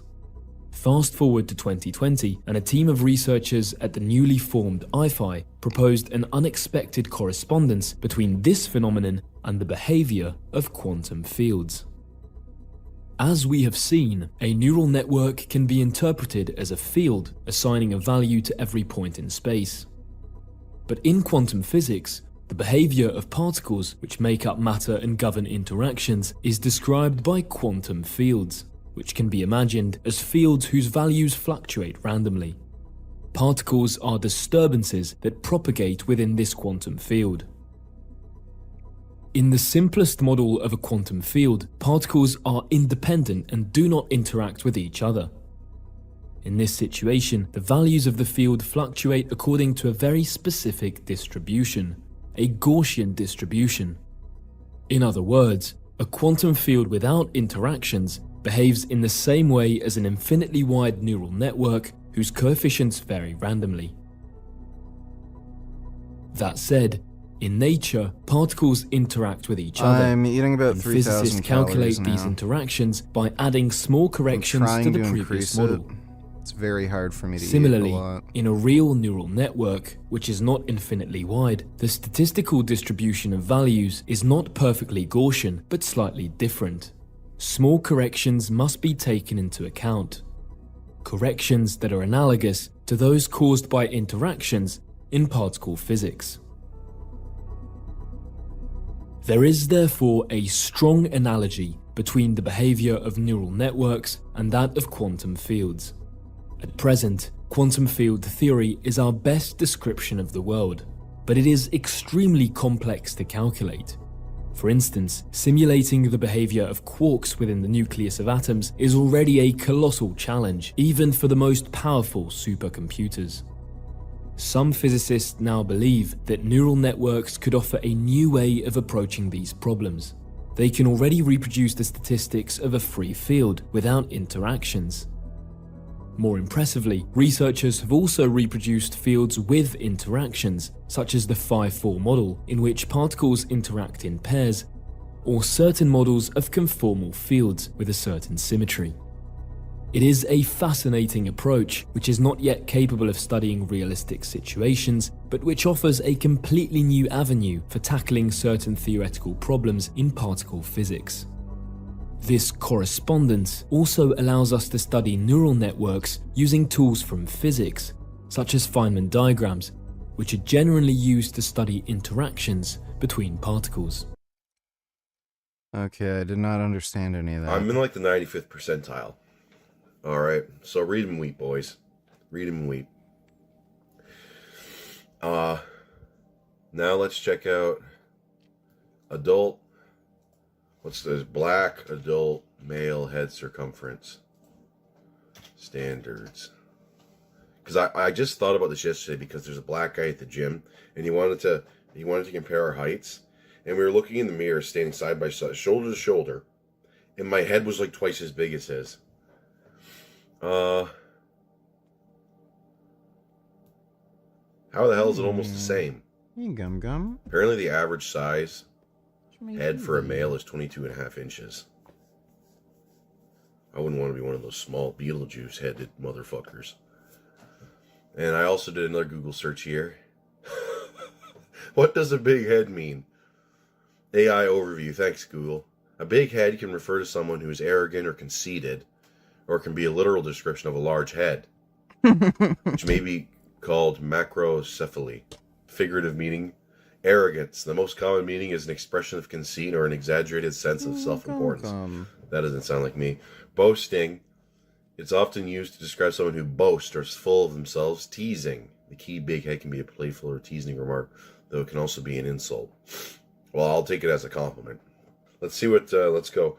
What does the New Age say about head size? The New Age spiritual movement does not have a single unified view on head size, but some popular concepts link large head size to higher intelligence, or a big brain that is more spiritually advanced or capable. What is this? Ultra Truth? Oh, they got that from ultratruth.net. I believe that. Other New Age ideas suggest that physical size is less important than spiritual development, though they don't know what they're talking about, they're retards. Spiritual capacity. Some practitioners believe that a larger head signifies a greater capacity for spiritual development. Well, I got more space for my third eye. Early childhood is a critical period for brain development, and a healthy and stimulating environment can significantly impact a child's cognitive growth. Oh, I wish I could remember what the hell I was talking about. Shit. You ever heard about the Star Childs? Okay? It's the perfect religion. The perfect belief. If you already are a naturally solipsistic woman, okay, or a woman, not that anything against women. Obviously, there's great women. There are few. You have to put these caveats in because people are stupid. They're like, I said to some girl, I'm like, most women are complete wasted. Or I have no use for them, and it's better off not talking to them. And then that you say most. I say most, and yet they're like, why do you hate women? What are you talking about? Just most of them. Fuck. That means there's a few left behind. Not you, but there's a few good ones. And the good women know this. They're like, oh shit. It's like Al Bundy says, the philosopher Al Bundy. He's like, don't try to understand women. Women understand women, and they hate each other. Star child. So what you are is you're actually not from this earth, or maybe you have an earthly body, but your spirit comes from the Andromeda galaxy. Okay? No. I wonder if they got the idea from 2001: A Space Odyssey. It's fucking amazing. It's the perfect religion if you have main character syndrome. Okay, you level it up. Because I remember I brought up to this guy. I don't know if he knew about how common this was, but I'm pretty sure that every woman that's in the New Age movement thinks they're a star child. How do you know you're a star child? That's these things. It's how do you know these things? Just asking that question though, that means like, why are you yelling at me? Well, it's. Do you know if ADHD meds can impact body composition or muscle building? Well, they won't make you build more muscle.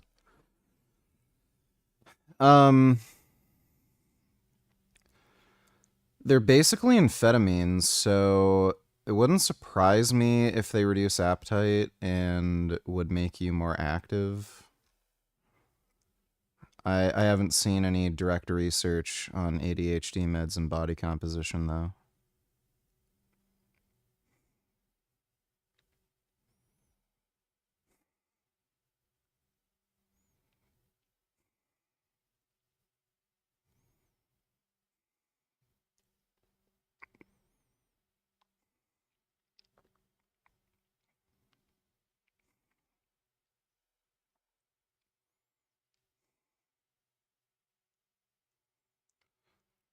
Well, it's almost 1 a.m. I think I'm gonna go to bed now. I had a weird day today. So I'm gonna try to get my workout done earlier tomorrow. Not sure if I'm gonna do a workout stream, but I'll try to just work out a bit earlier, then start the next stream earlier. I'll try, okay? Extenuating circumstances and such, but I'll try. But, hope you all had fun.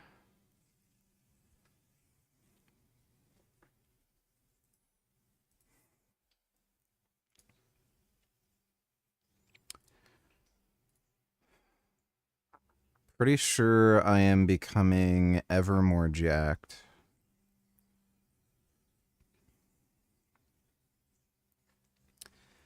Yeah, weighed in at 227.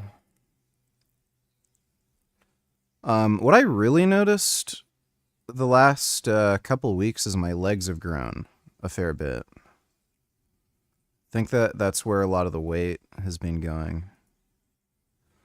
My arms are definitely bigger too.